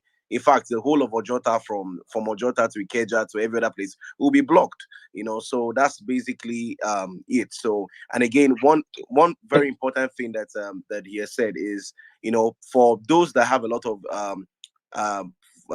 I would say observations about the protest. Oh, it could be done in this way, it could be done in that way. You have an opportunity because another protest is going to be coming up, in October, and maybe even sooner, depending on how the government, just like we had a bill that almost took us out to the streets. If they didn't cancel that bill, I'm sure there will have been protests by now. So, we have an opportunity to also contribute, get on the Telegram groups, go and start organizing, take personal responsibility, like we've always been saying, on these spaces. And I think that's basically it. So I don't know if, yeah. I think I agree with you, because Omoyele Sowore, his answer quite aligned with some of our discussions so far, like the issue of leadership. Okay, we instead of saying no, it's leaderless, we talk about everybody being a leader, right? And that ties into his answer, right? Everybody taking up responsibility in that your local area of protest, right? So, but I will circle back to something you said just now, how to organize for better results in this coming protest. Don't tell me, we've talked about decentralized protest, and that is what we did in this last protest that just occurred, right? People protested in different locality. Do you know that a young man came to me and gave me a scenario that if you look at this whole sit at home in the southeast, right? They are protesting to release Nnamdi Kanu, right? They started sitting at home, but that sit at home is happening in the southeast, and the government couldn't care less. Okay, so that person used that as an analogy to explain that if they are protesting in here and there and there, Bola Ahmed Tinubu and the National Assembly, Akpabio, they will not care less. Okay, because that is where most of the issue, whether you talk of subsidy is gone, is from the federal government in Abuja. Whether you talk of insecurity, it is the federal government, right? So whether you talk of constitutional reform or capping the constitution, is in that federal government. So that person uses that as a point of contact to say, okay, why not all roads leading to Abuja? Instead of having a decentralized protest, it should be centralized in Abuja, and hence the hashtag Occupy Abuja. So, so I think centralization versus decentralization, I would like to hear his opinion on that. But before, you can take a bite at that while we wait for him to come back here. So yeah, it's back. Yeah, I'm back. If you, yeah. So you mentioned a key issue, and that is with regards to Southeast. And people asked a lot, and there was point of gaslighting for us to why didn't the Southeast protest now? Why didn't the North protest then? People always have excuses when they don't want to do anything. So, but the Southeast people have been protesting. I'm close to some of the Southeast leaders, and I told them that it would have made more impact this last. If you want Nnamdi Kanu to be released, and any one of you is from the Southeast, you're hearing me. If you want Nnamdi Kanu to be released, you have to decide when you want him to be released. If you want him to be released in October, join the protest. If you don't want him to be released until the next election cycle, when they want to use him to do election negotiation, don't join the protest. Be sitting at home. The government is comfortable with it at home. It doesn't hurt anybody. It hurts the economy of the East. I have said something, and this is important for people to understand. The Nigerian government doesn't want to govern too many spaces. They like ungoverned spaces because if you are the governor of Borno State, for instance, which one would you prefer? To be governing Maiduguri with the budget of Borno State, or to be governing 27 local governments in Borno State with the same budget? Which one would you choose as a selfish person? You prefer to be governing Maiduguri and leave Boko Haram to be governing the rest of the state now. They don't care about you. They don't care about development. But you can try. The reason why some people even foolishly think that the Borno State governor is a magician is because he's governing a city instead of a state. Everybody was he's a Zulu, he's a good governor. How will you not be a good governor when you are a governor who is governing a local government? I don't even think Maiduguri is the whole local government. I don't know about their politics, their local politics there. So the Nigerian government doesn't care about it. If the scientist is going on strike every Monday to Friday, they sit at home. This government is not, they don't care. But let them hear in October, or let them be aware that in October, that all the Southeastern youths are going to ask for Nnamdi Kanu, and there will be protests in Onitsha. There will be protests in Oka. They are joining Fearless in October. But Talai Kuraba, by the next day, they will release Nnamdi Kanu. They will say, come and get Nnamdi Kanu, please. They will then be telling you that, no, yes, they will find a judge. It might even be vacation judge to release them so that they'll say, is the judiciary. We've always told you it's the judiciary now. because things don't happen by accident in Nigeria. And you're, like I said, you're dealing with crazy, criminally minded human beings. If you don't shake, it's not like they cage you, right? If you want to get the attention, you have to shake the cage so that they know that you are like a wild animal. You are getting out, and if you get out of the cage, they're in trouble. It is then that they will attend to you. But if you decide to stay in your cage and you start changing color, when they come, you are black. They say, you look fine. Oh." If you are yellow, they say, putting the apple now, you enjoy it. That's how the Nigerian government is. So the more you understand this, the better Hello, good for how to evening. strategically engage the government. Thank you very much. I hope I answered your question satisfactorily. Just hold on. Let me just take it from it. I'll still repeat Fly Rasta's question. Yeah. We talked of the concept of centralization. Hello, good evening. Okay. Ibrahim, can you mute your Ibrahim, mic? hold Okay. on, please. So we talk of the concept of centralization and all road leading to Abuja, occupy Abuja, because that's where the bulk of the demands are targeted at. So that's it. Then Fly Rasta also, maybe he can repeat his question. Was asking. No. Please let me answer that because this has been flying around for a while. Centralization is in order, but nobody should focus on Abuja at the detriment of the other states. How this thing will work and how it has worked so far is because if all of us are going to Abuja in these last 10 days, we wouldn't have done more than half a day. Because what they will do is to bring all the policemen from, just like they do elections. When you want to do one state election, it's easier for the police to rig than when you have election in all the country. They just bring the DSS, every DSS man, they transport them to Abuja, every soldier, they transport all the police. Even if you are 1 million, they are able to suppress you quickly, and that will be the end of it. Are you getting my point? So, yes, the centralization should be to target cities where we have commercial, economic interests and administrative interests like Abuja and Lagos and Port Harcourt and Kano, Kaduna. But let everybody come out everywhere. Let this protest blanket, let it be from wall to wall, from Badagry to Maiduguri. Let it be from Kano to Yenagua. The good news, which is what I'm hearing from everybody, is that the people who missed out on the 10 days protest, they are not happy with us. Well, they should not be happy with themselves, but they are saying, how did I miss out? Everybody now wants to join. The ground is, you don't even have to do much work to get people on because now they feel like they've missed out on one. They don't want to miss out on the next. So our work is made easier for us. It's made easier. And that's what we should go for going forward. Okay, thank you. Thank you. Okay, go ahead. So go to me. I think Fly Rasta's question bordered around. Fly Rasta, can you just summarize your question in 30 seconds so that we can move on?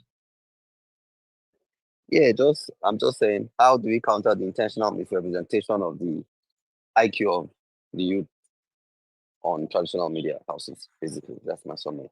Hopefully, you guys heard me this. Yeah, we heard you, and you were talking about how some youths were brought onto some TV station to misrepresent, the youths or what we think about the protest. So use that as an excuse to say, oh, these people are misguided, so they are being led and they are being sponsored. There's nothing you can do about that. Don't worry yourself. I discovered in the process of this protest that some TV stations, radio stations have slots for the Lagos state government. And it doesn't matter what you say there. They've already sold that slot to them. I don't want to mention names. Some also have slots for state government, the federal government. You remember the last headline of the Punch newspaper. Punch is the paper I respect. They wrote that the 1 million man march flopped. And when you read the article, they did not even capture where the protest happened. I think they wrote the story even before the last day. Because I can guarantee you that had been planned in advance. But let me ask you, why do you need the mainstream media? The social media sector is your sector. Use it. That one is for free. The barrier to entry into that one doesn't require any editor.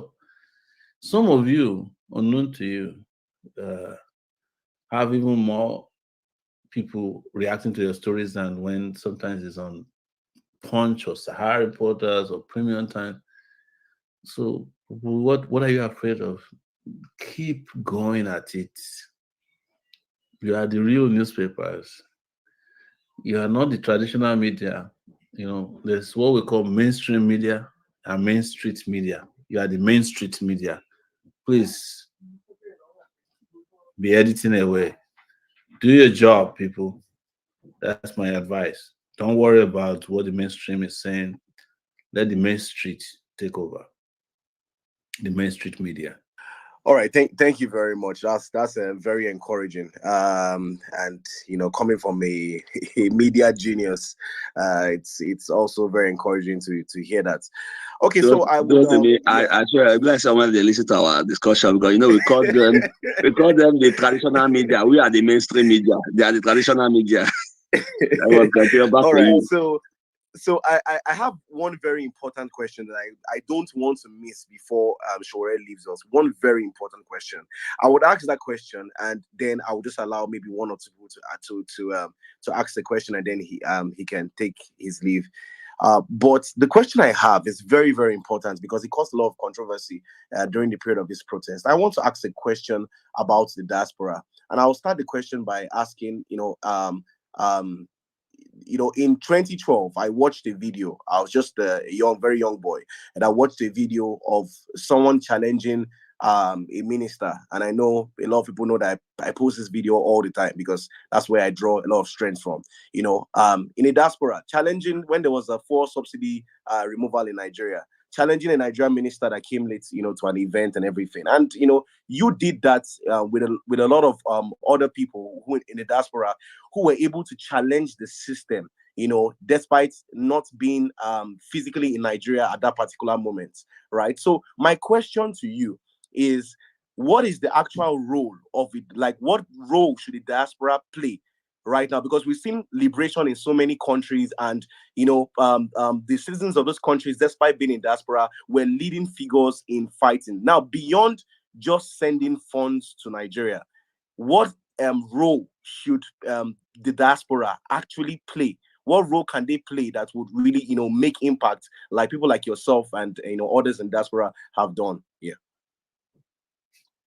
Sorry, Comrade Sowore, before you answer that Yeah. question, sorry, let me just tack on like a part B to that question. How do you think that people in diaspora can get up-to-date information about the itinerary of politicians, where they're going to be speaking, what kind of functions they're going to be attending, in case they want to give them a red carpet welcome? Yes. So let me remove myself from the diaspora. I used to be a member of the diaspora, but I don't see myself as that anymore. And I think I've stayed in Nigeria for too long. These days I find myself looking for fufu, pounded yam and all that in the US than I used to do when I lived here, because my mind is at home. I wake up at 2 a.m., which is 7 a.m. Nigerian time. I can't sleep. What I'm trying to say is that whether it is diaspora or home, organization is very necessary.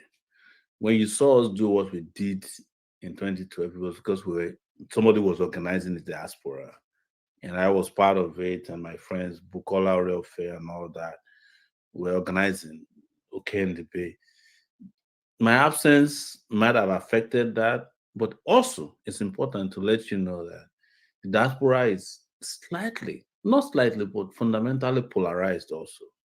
A lot of diasporans have taken positions that Nigeria cannot work. And they've taken, so the people from the Southeast have decided that they don't want to have anything to do with Nigeria. Their diaspora also took a position.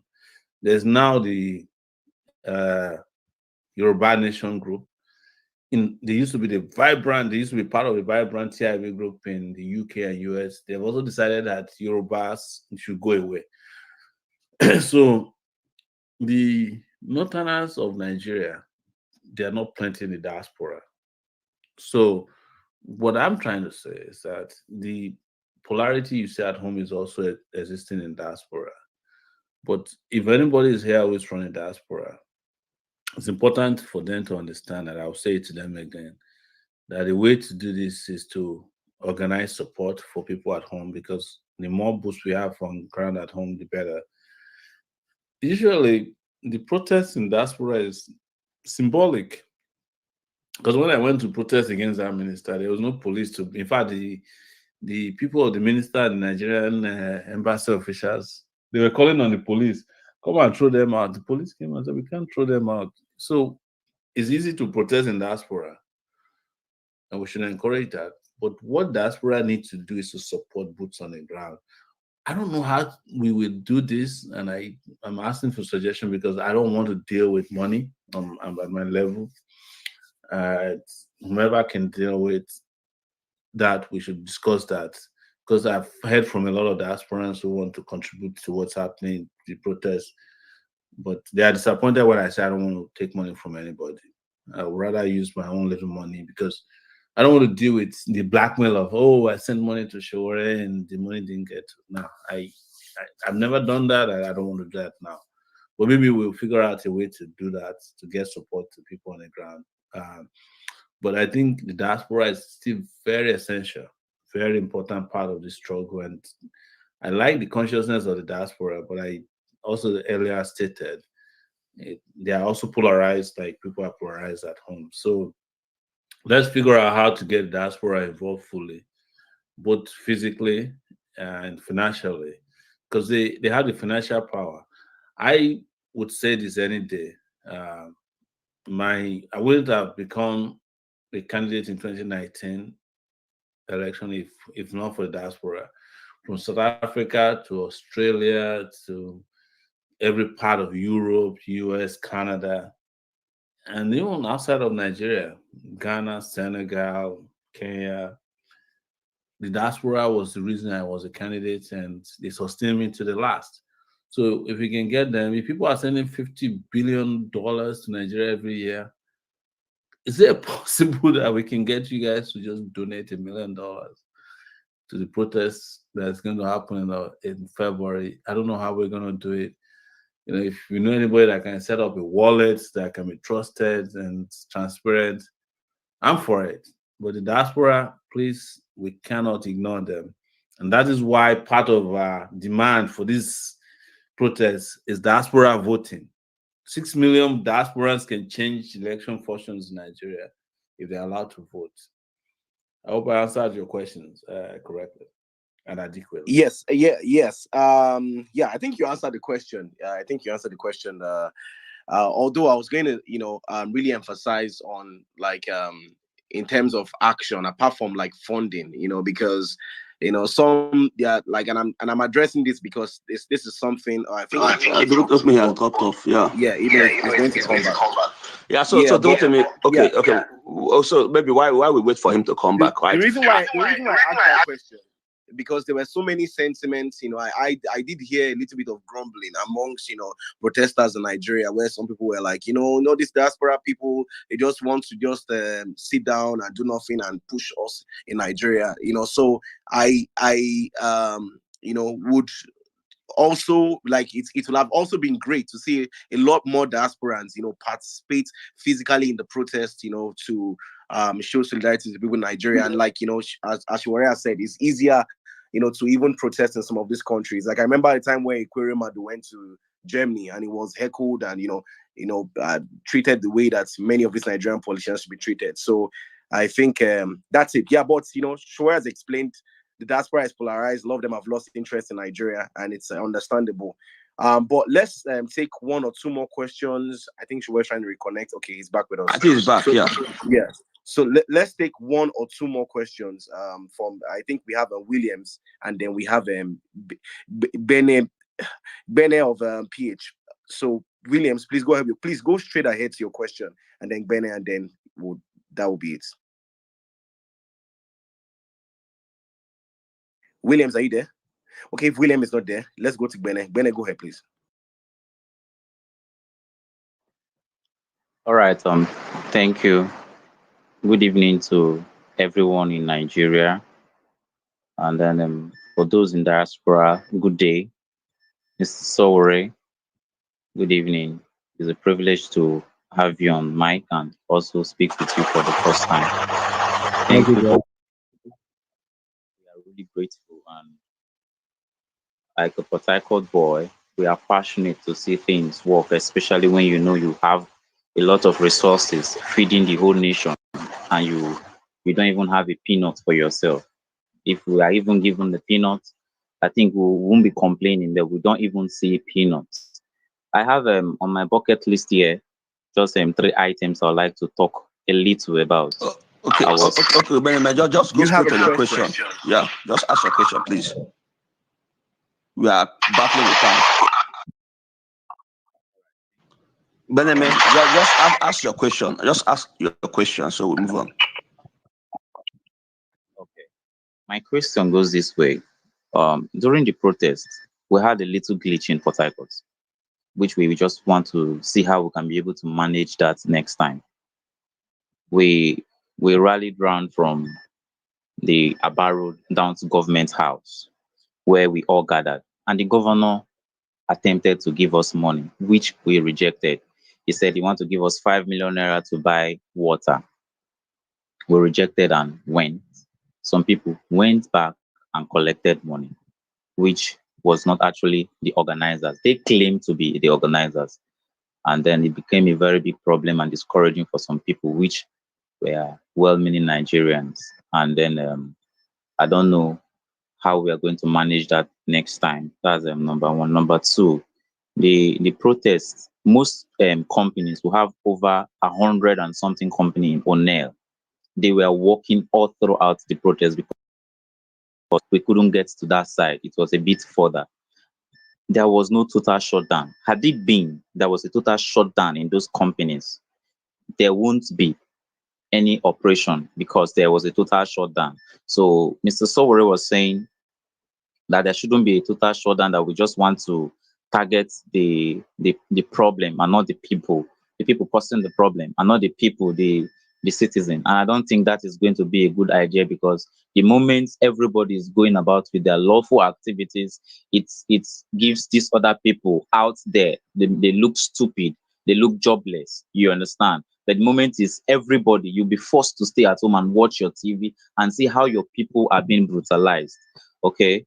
Then lastly, I want to talk about the sorry,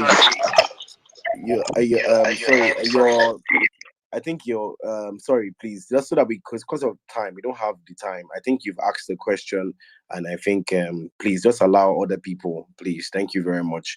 You can use the hashtag to also ask questions, and that would also be responded to. But let's take one more. William, are you here now? Do you want to ask your question? William, are you there? So I don't think William, are you there? Okay, I don't think William is here. So let's just give one last person, and that will be Adeleke. Okay. Okay, Adeleke, go ahead, please. Oh, thank you. Good day, everyone on the space, and good day to Mr. Omoyele Sowore. I just want to quickly ask this question. So, if there's any way you could educate us on this, on what to do, so we can be more vigilant at what is happening in our own National Assembly. I think one of the effects of the protest was that we saw the Speaker of the House of Assembly trying to push a bill to criminalize some form of protest or any kind of protest, in some ways, from what we saw that was presented to the House. If you will remember, sir, some of these type of things have been brought up before, and a lot of us were not aware, of how these things were pushed to the final reading, and it was passed into the law. And I'm talking about okay. Adeleke, just go straight to your question, please. Just go straight to your question. Yes, that's the question. No, I'm asking a question, please. That's the question I'm asking, please. So I'm saying that that's how the cyber stalking law was passed without a lot of us knowing that that was even passed during the Jonathan administration and is being used against the people today. So how can we as Nigerians, be more conscious about what is happening in the House of Assembly so that they don't create this kind of legal framework to criminalize a major cardinal point of democracy? Okay, I think that's done. Yes, all right. Thank you for your question. So let's allow Commercial to answer the questions, and then we can wrap it up. So I don't know if Commercial, can you hear me? I think he's muted. Yeah, he's muted. Yes. Okay. Can you hear me now? Yeah. We can hear you now. Oh, so I wanted to remind people that my opening statement said that this protest succeeded before, during, and after the protest. One of the impact of the protest was we quickly shutting down the counter subversion bill by the speaker. The Speaker of the House of Reps is the most powerful person. It has never been the case that a speaker will sponsor a bill that failed before until this protest happened. And it took less than 5 hours to shut down the bill. Are you getting my point? In fact, it was at the point where I sent him a message by email where I said, we are shutting down the National Assembly if you don't withdraw your bill. And within an hour later, he withdrew, and that was the end of that bill. As I'm speaking with you now, there's an email that just went to the media from Tinubu. He said, President Tinubu directs that only authorized officials with business at United Nations General Assembly should attend. The first paragraph reads, President Bola Tinubu has issued a directive to reduce the size of Nigeria official delegation to the forthcoming United Nations General Assembly, UNGA meetings in New York, United States. So those of you who are sitting there thinking what you did in the last 10 days didn't have an impact, this is some of it. But this is not enough. This is not what we designed ourselves for. And that's why we must do more. But there's a lot happening. But nobody should be praising those things because they don't fall within the purview of our own agenda to fix our country. Then the idea of collecting money in Port Harcourt, I want to address that.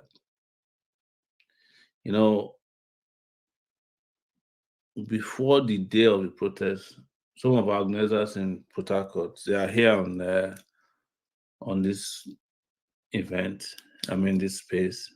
I don't want to mention any names for fear of retribution and attacks on their persons.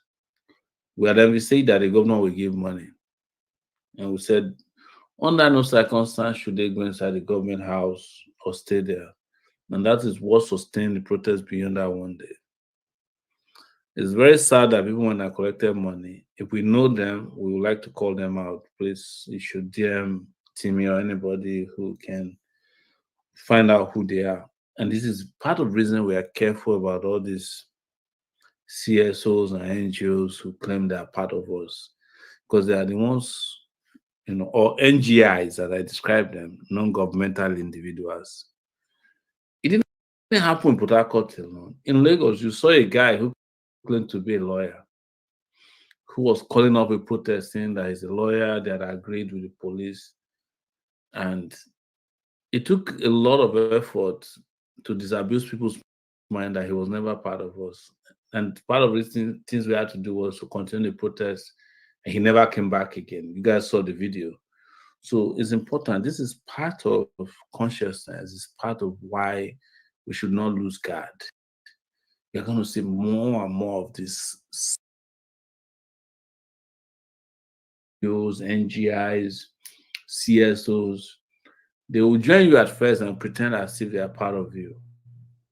That's why I was telling Arewa Chick earlier that part of the reason why I'm a bit surprised that people who say they want to do a press, they know us. I know Peter, I know him very well.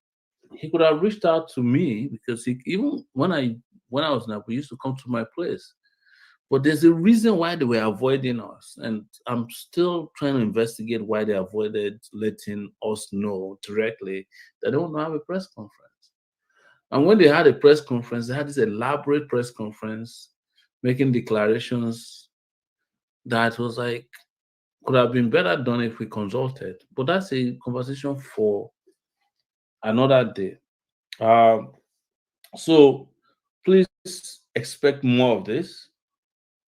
And again, my last word on disruption is that numbers, numbers, and numbers make all the difference. If you're ready for this, let's go for it, but don't play with your numbers. If you had right numbers, you don't even need to negotiate.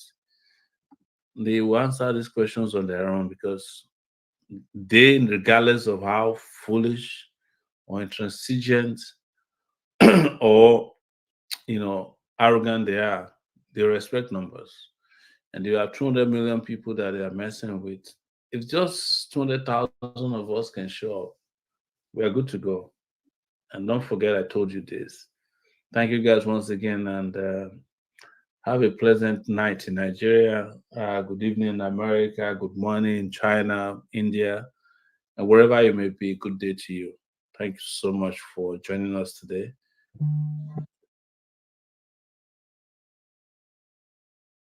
Thanks for bringing me, Timmy, to this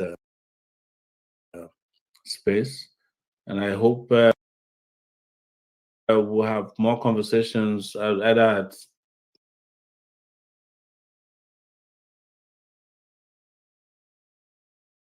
Wonderful conversation with us, and I know that we're going to catch you on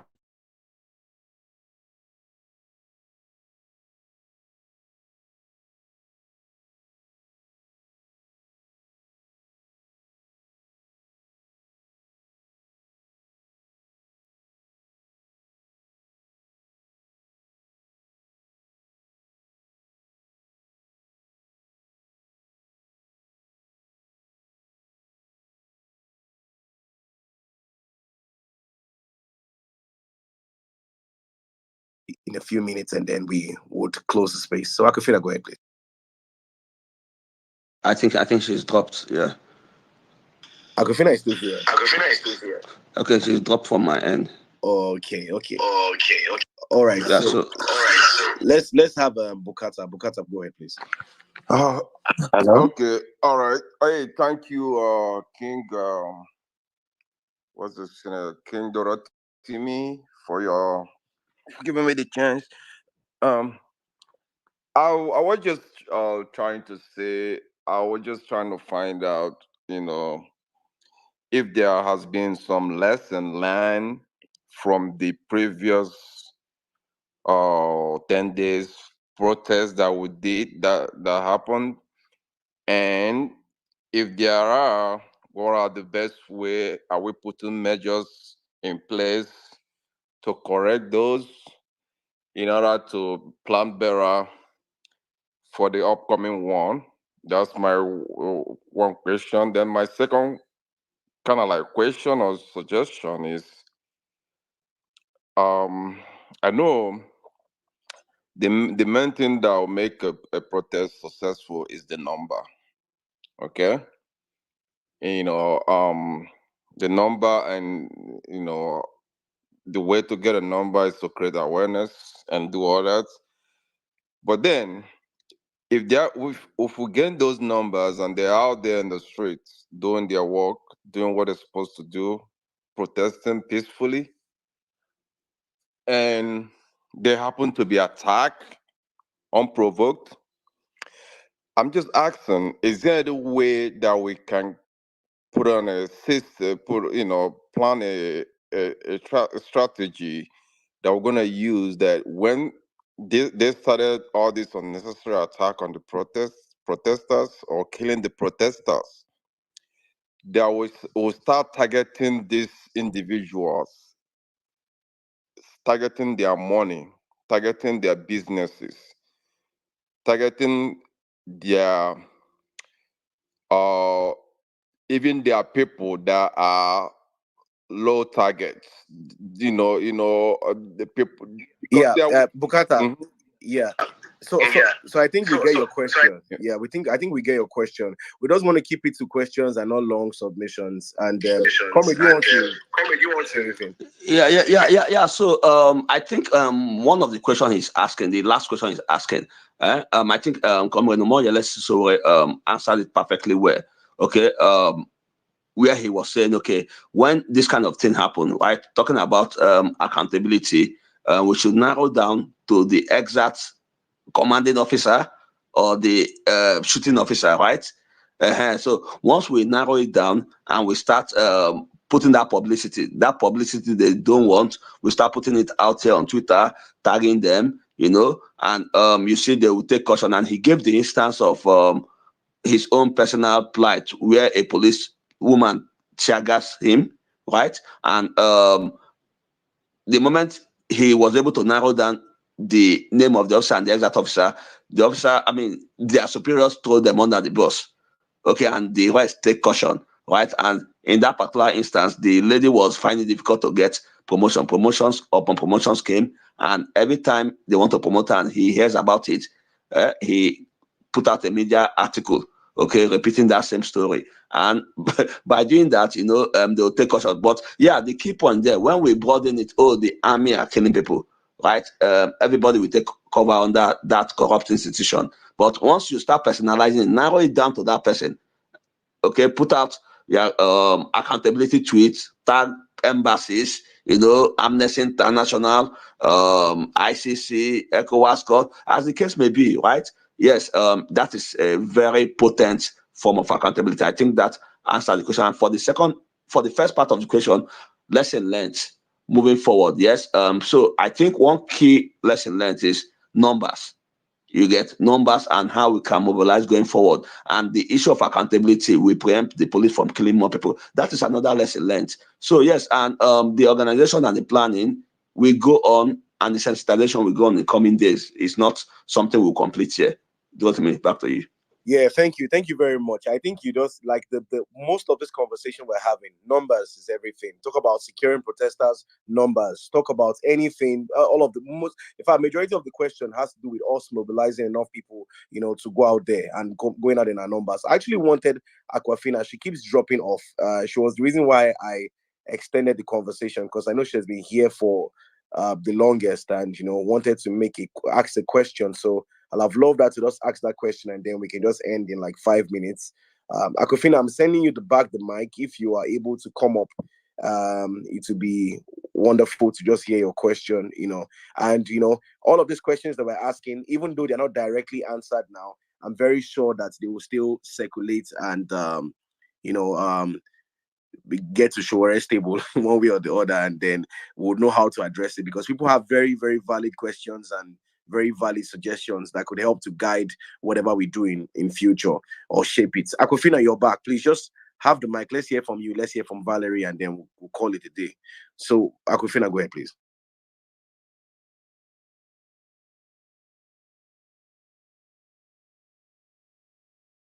Not able to throw this question directly to him, but I know one way or the other, Mr. Sowore will be listening to me.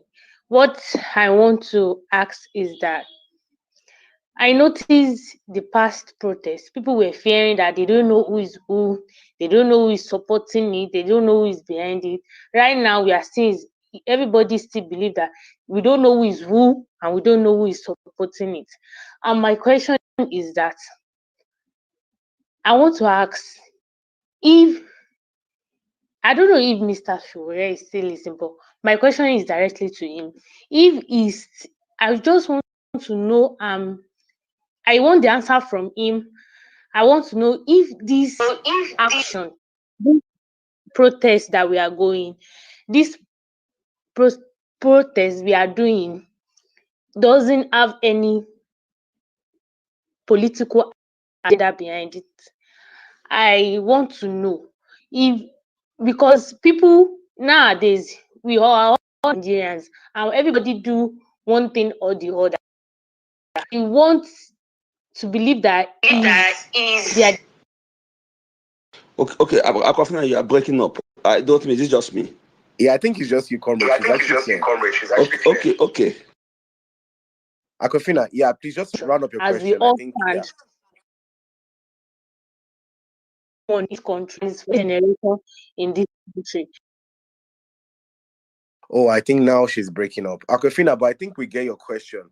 The question Akofina is asking is whether this protest has any political undertone to it. So yeah, and or if it's so I think comrade, you want to say anything? Yeah. So, I mean, I think that is a very simple answer, right? Because that the one of the highest form of gaslighting, and this person wanted to gaslight us is that, political, it is the opposition. You get, see, let's get something clear. A protest is a disagreement with government. It's anti-government on most cases, right? And yes, opposition, they are at the forefront of being anti-government misgovernance, right? So it is not the end of the world. Heaven will not fall down to earth if a protest is political. Occupy Nigeria was political. You get?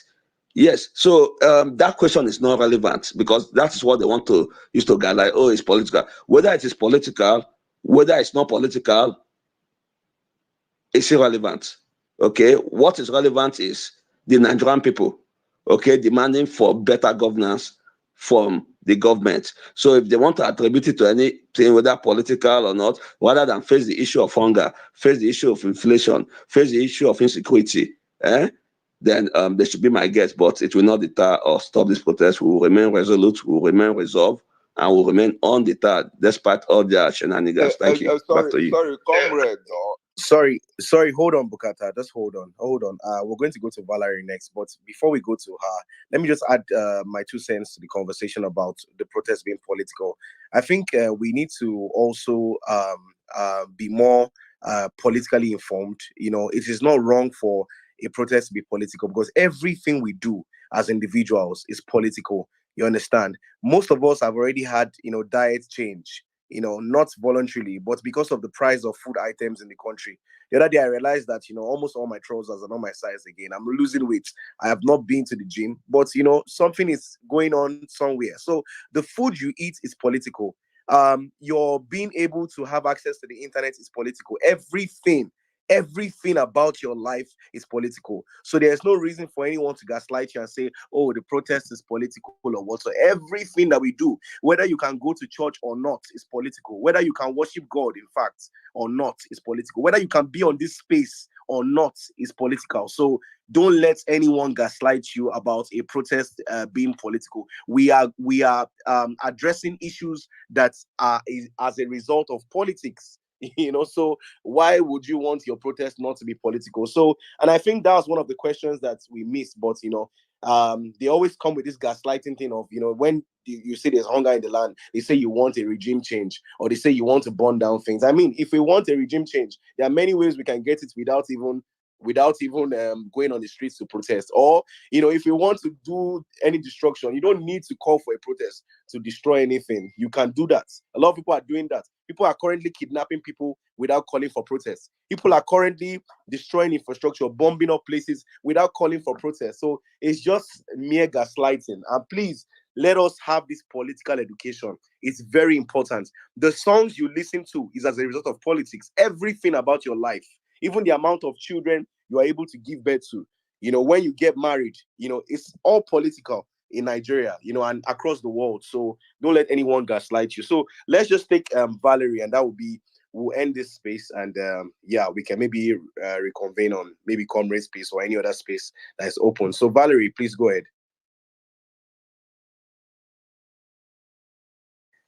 Valerie, I don't think Valerie is here with us again. But yeah, I'd like to thank everybody that joined this conversation. If Emeka, I don't know if you have any final words, or do I just end the space? Yeah.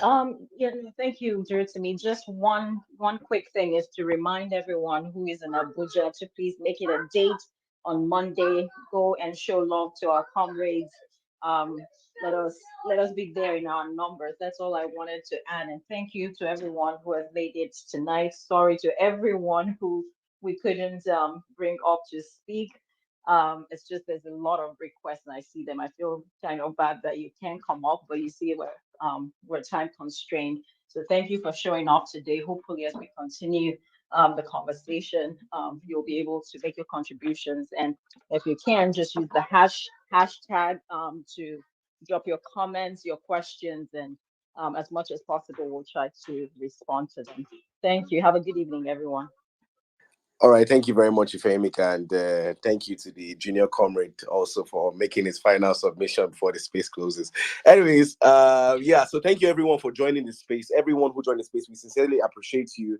Please don't forget, if you have any questions, you can still use the hashtag ShoworeX, and I think Showore will be able to answer those questions. All right, guys, we have come to the end of that space. I needed to bring it here so that we can all hear it at the same time. I do hope that you continue to share and share. A lot of people need to hear what has taken, conversation that has taken place, so people can get involved. We need people to get more involved. So I'm gonna end this show with this video that I saw. I think just to make us laugh. Yeah, for Saturday. So let me share this. Please, how do we solve the 1 issue second. of I have to. poverty in the country? Okay. Hold on 1 second. Okay. I'm gonna share that video now. Okay. Please, how do we solve the issue of poverty in the country?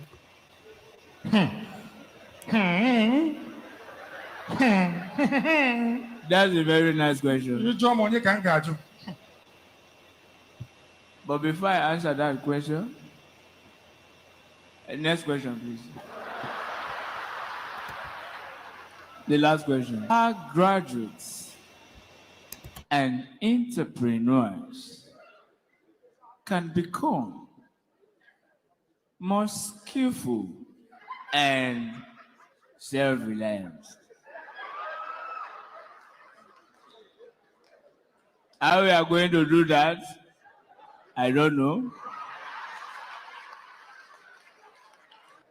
But God is going to help us to achieve it. We have come a long way to go back. When I brought the former national anthem to replace the former present one, they say, leave it.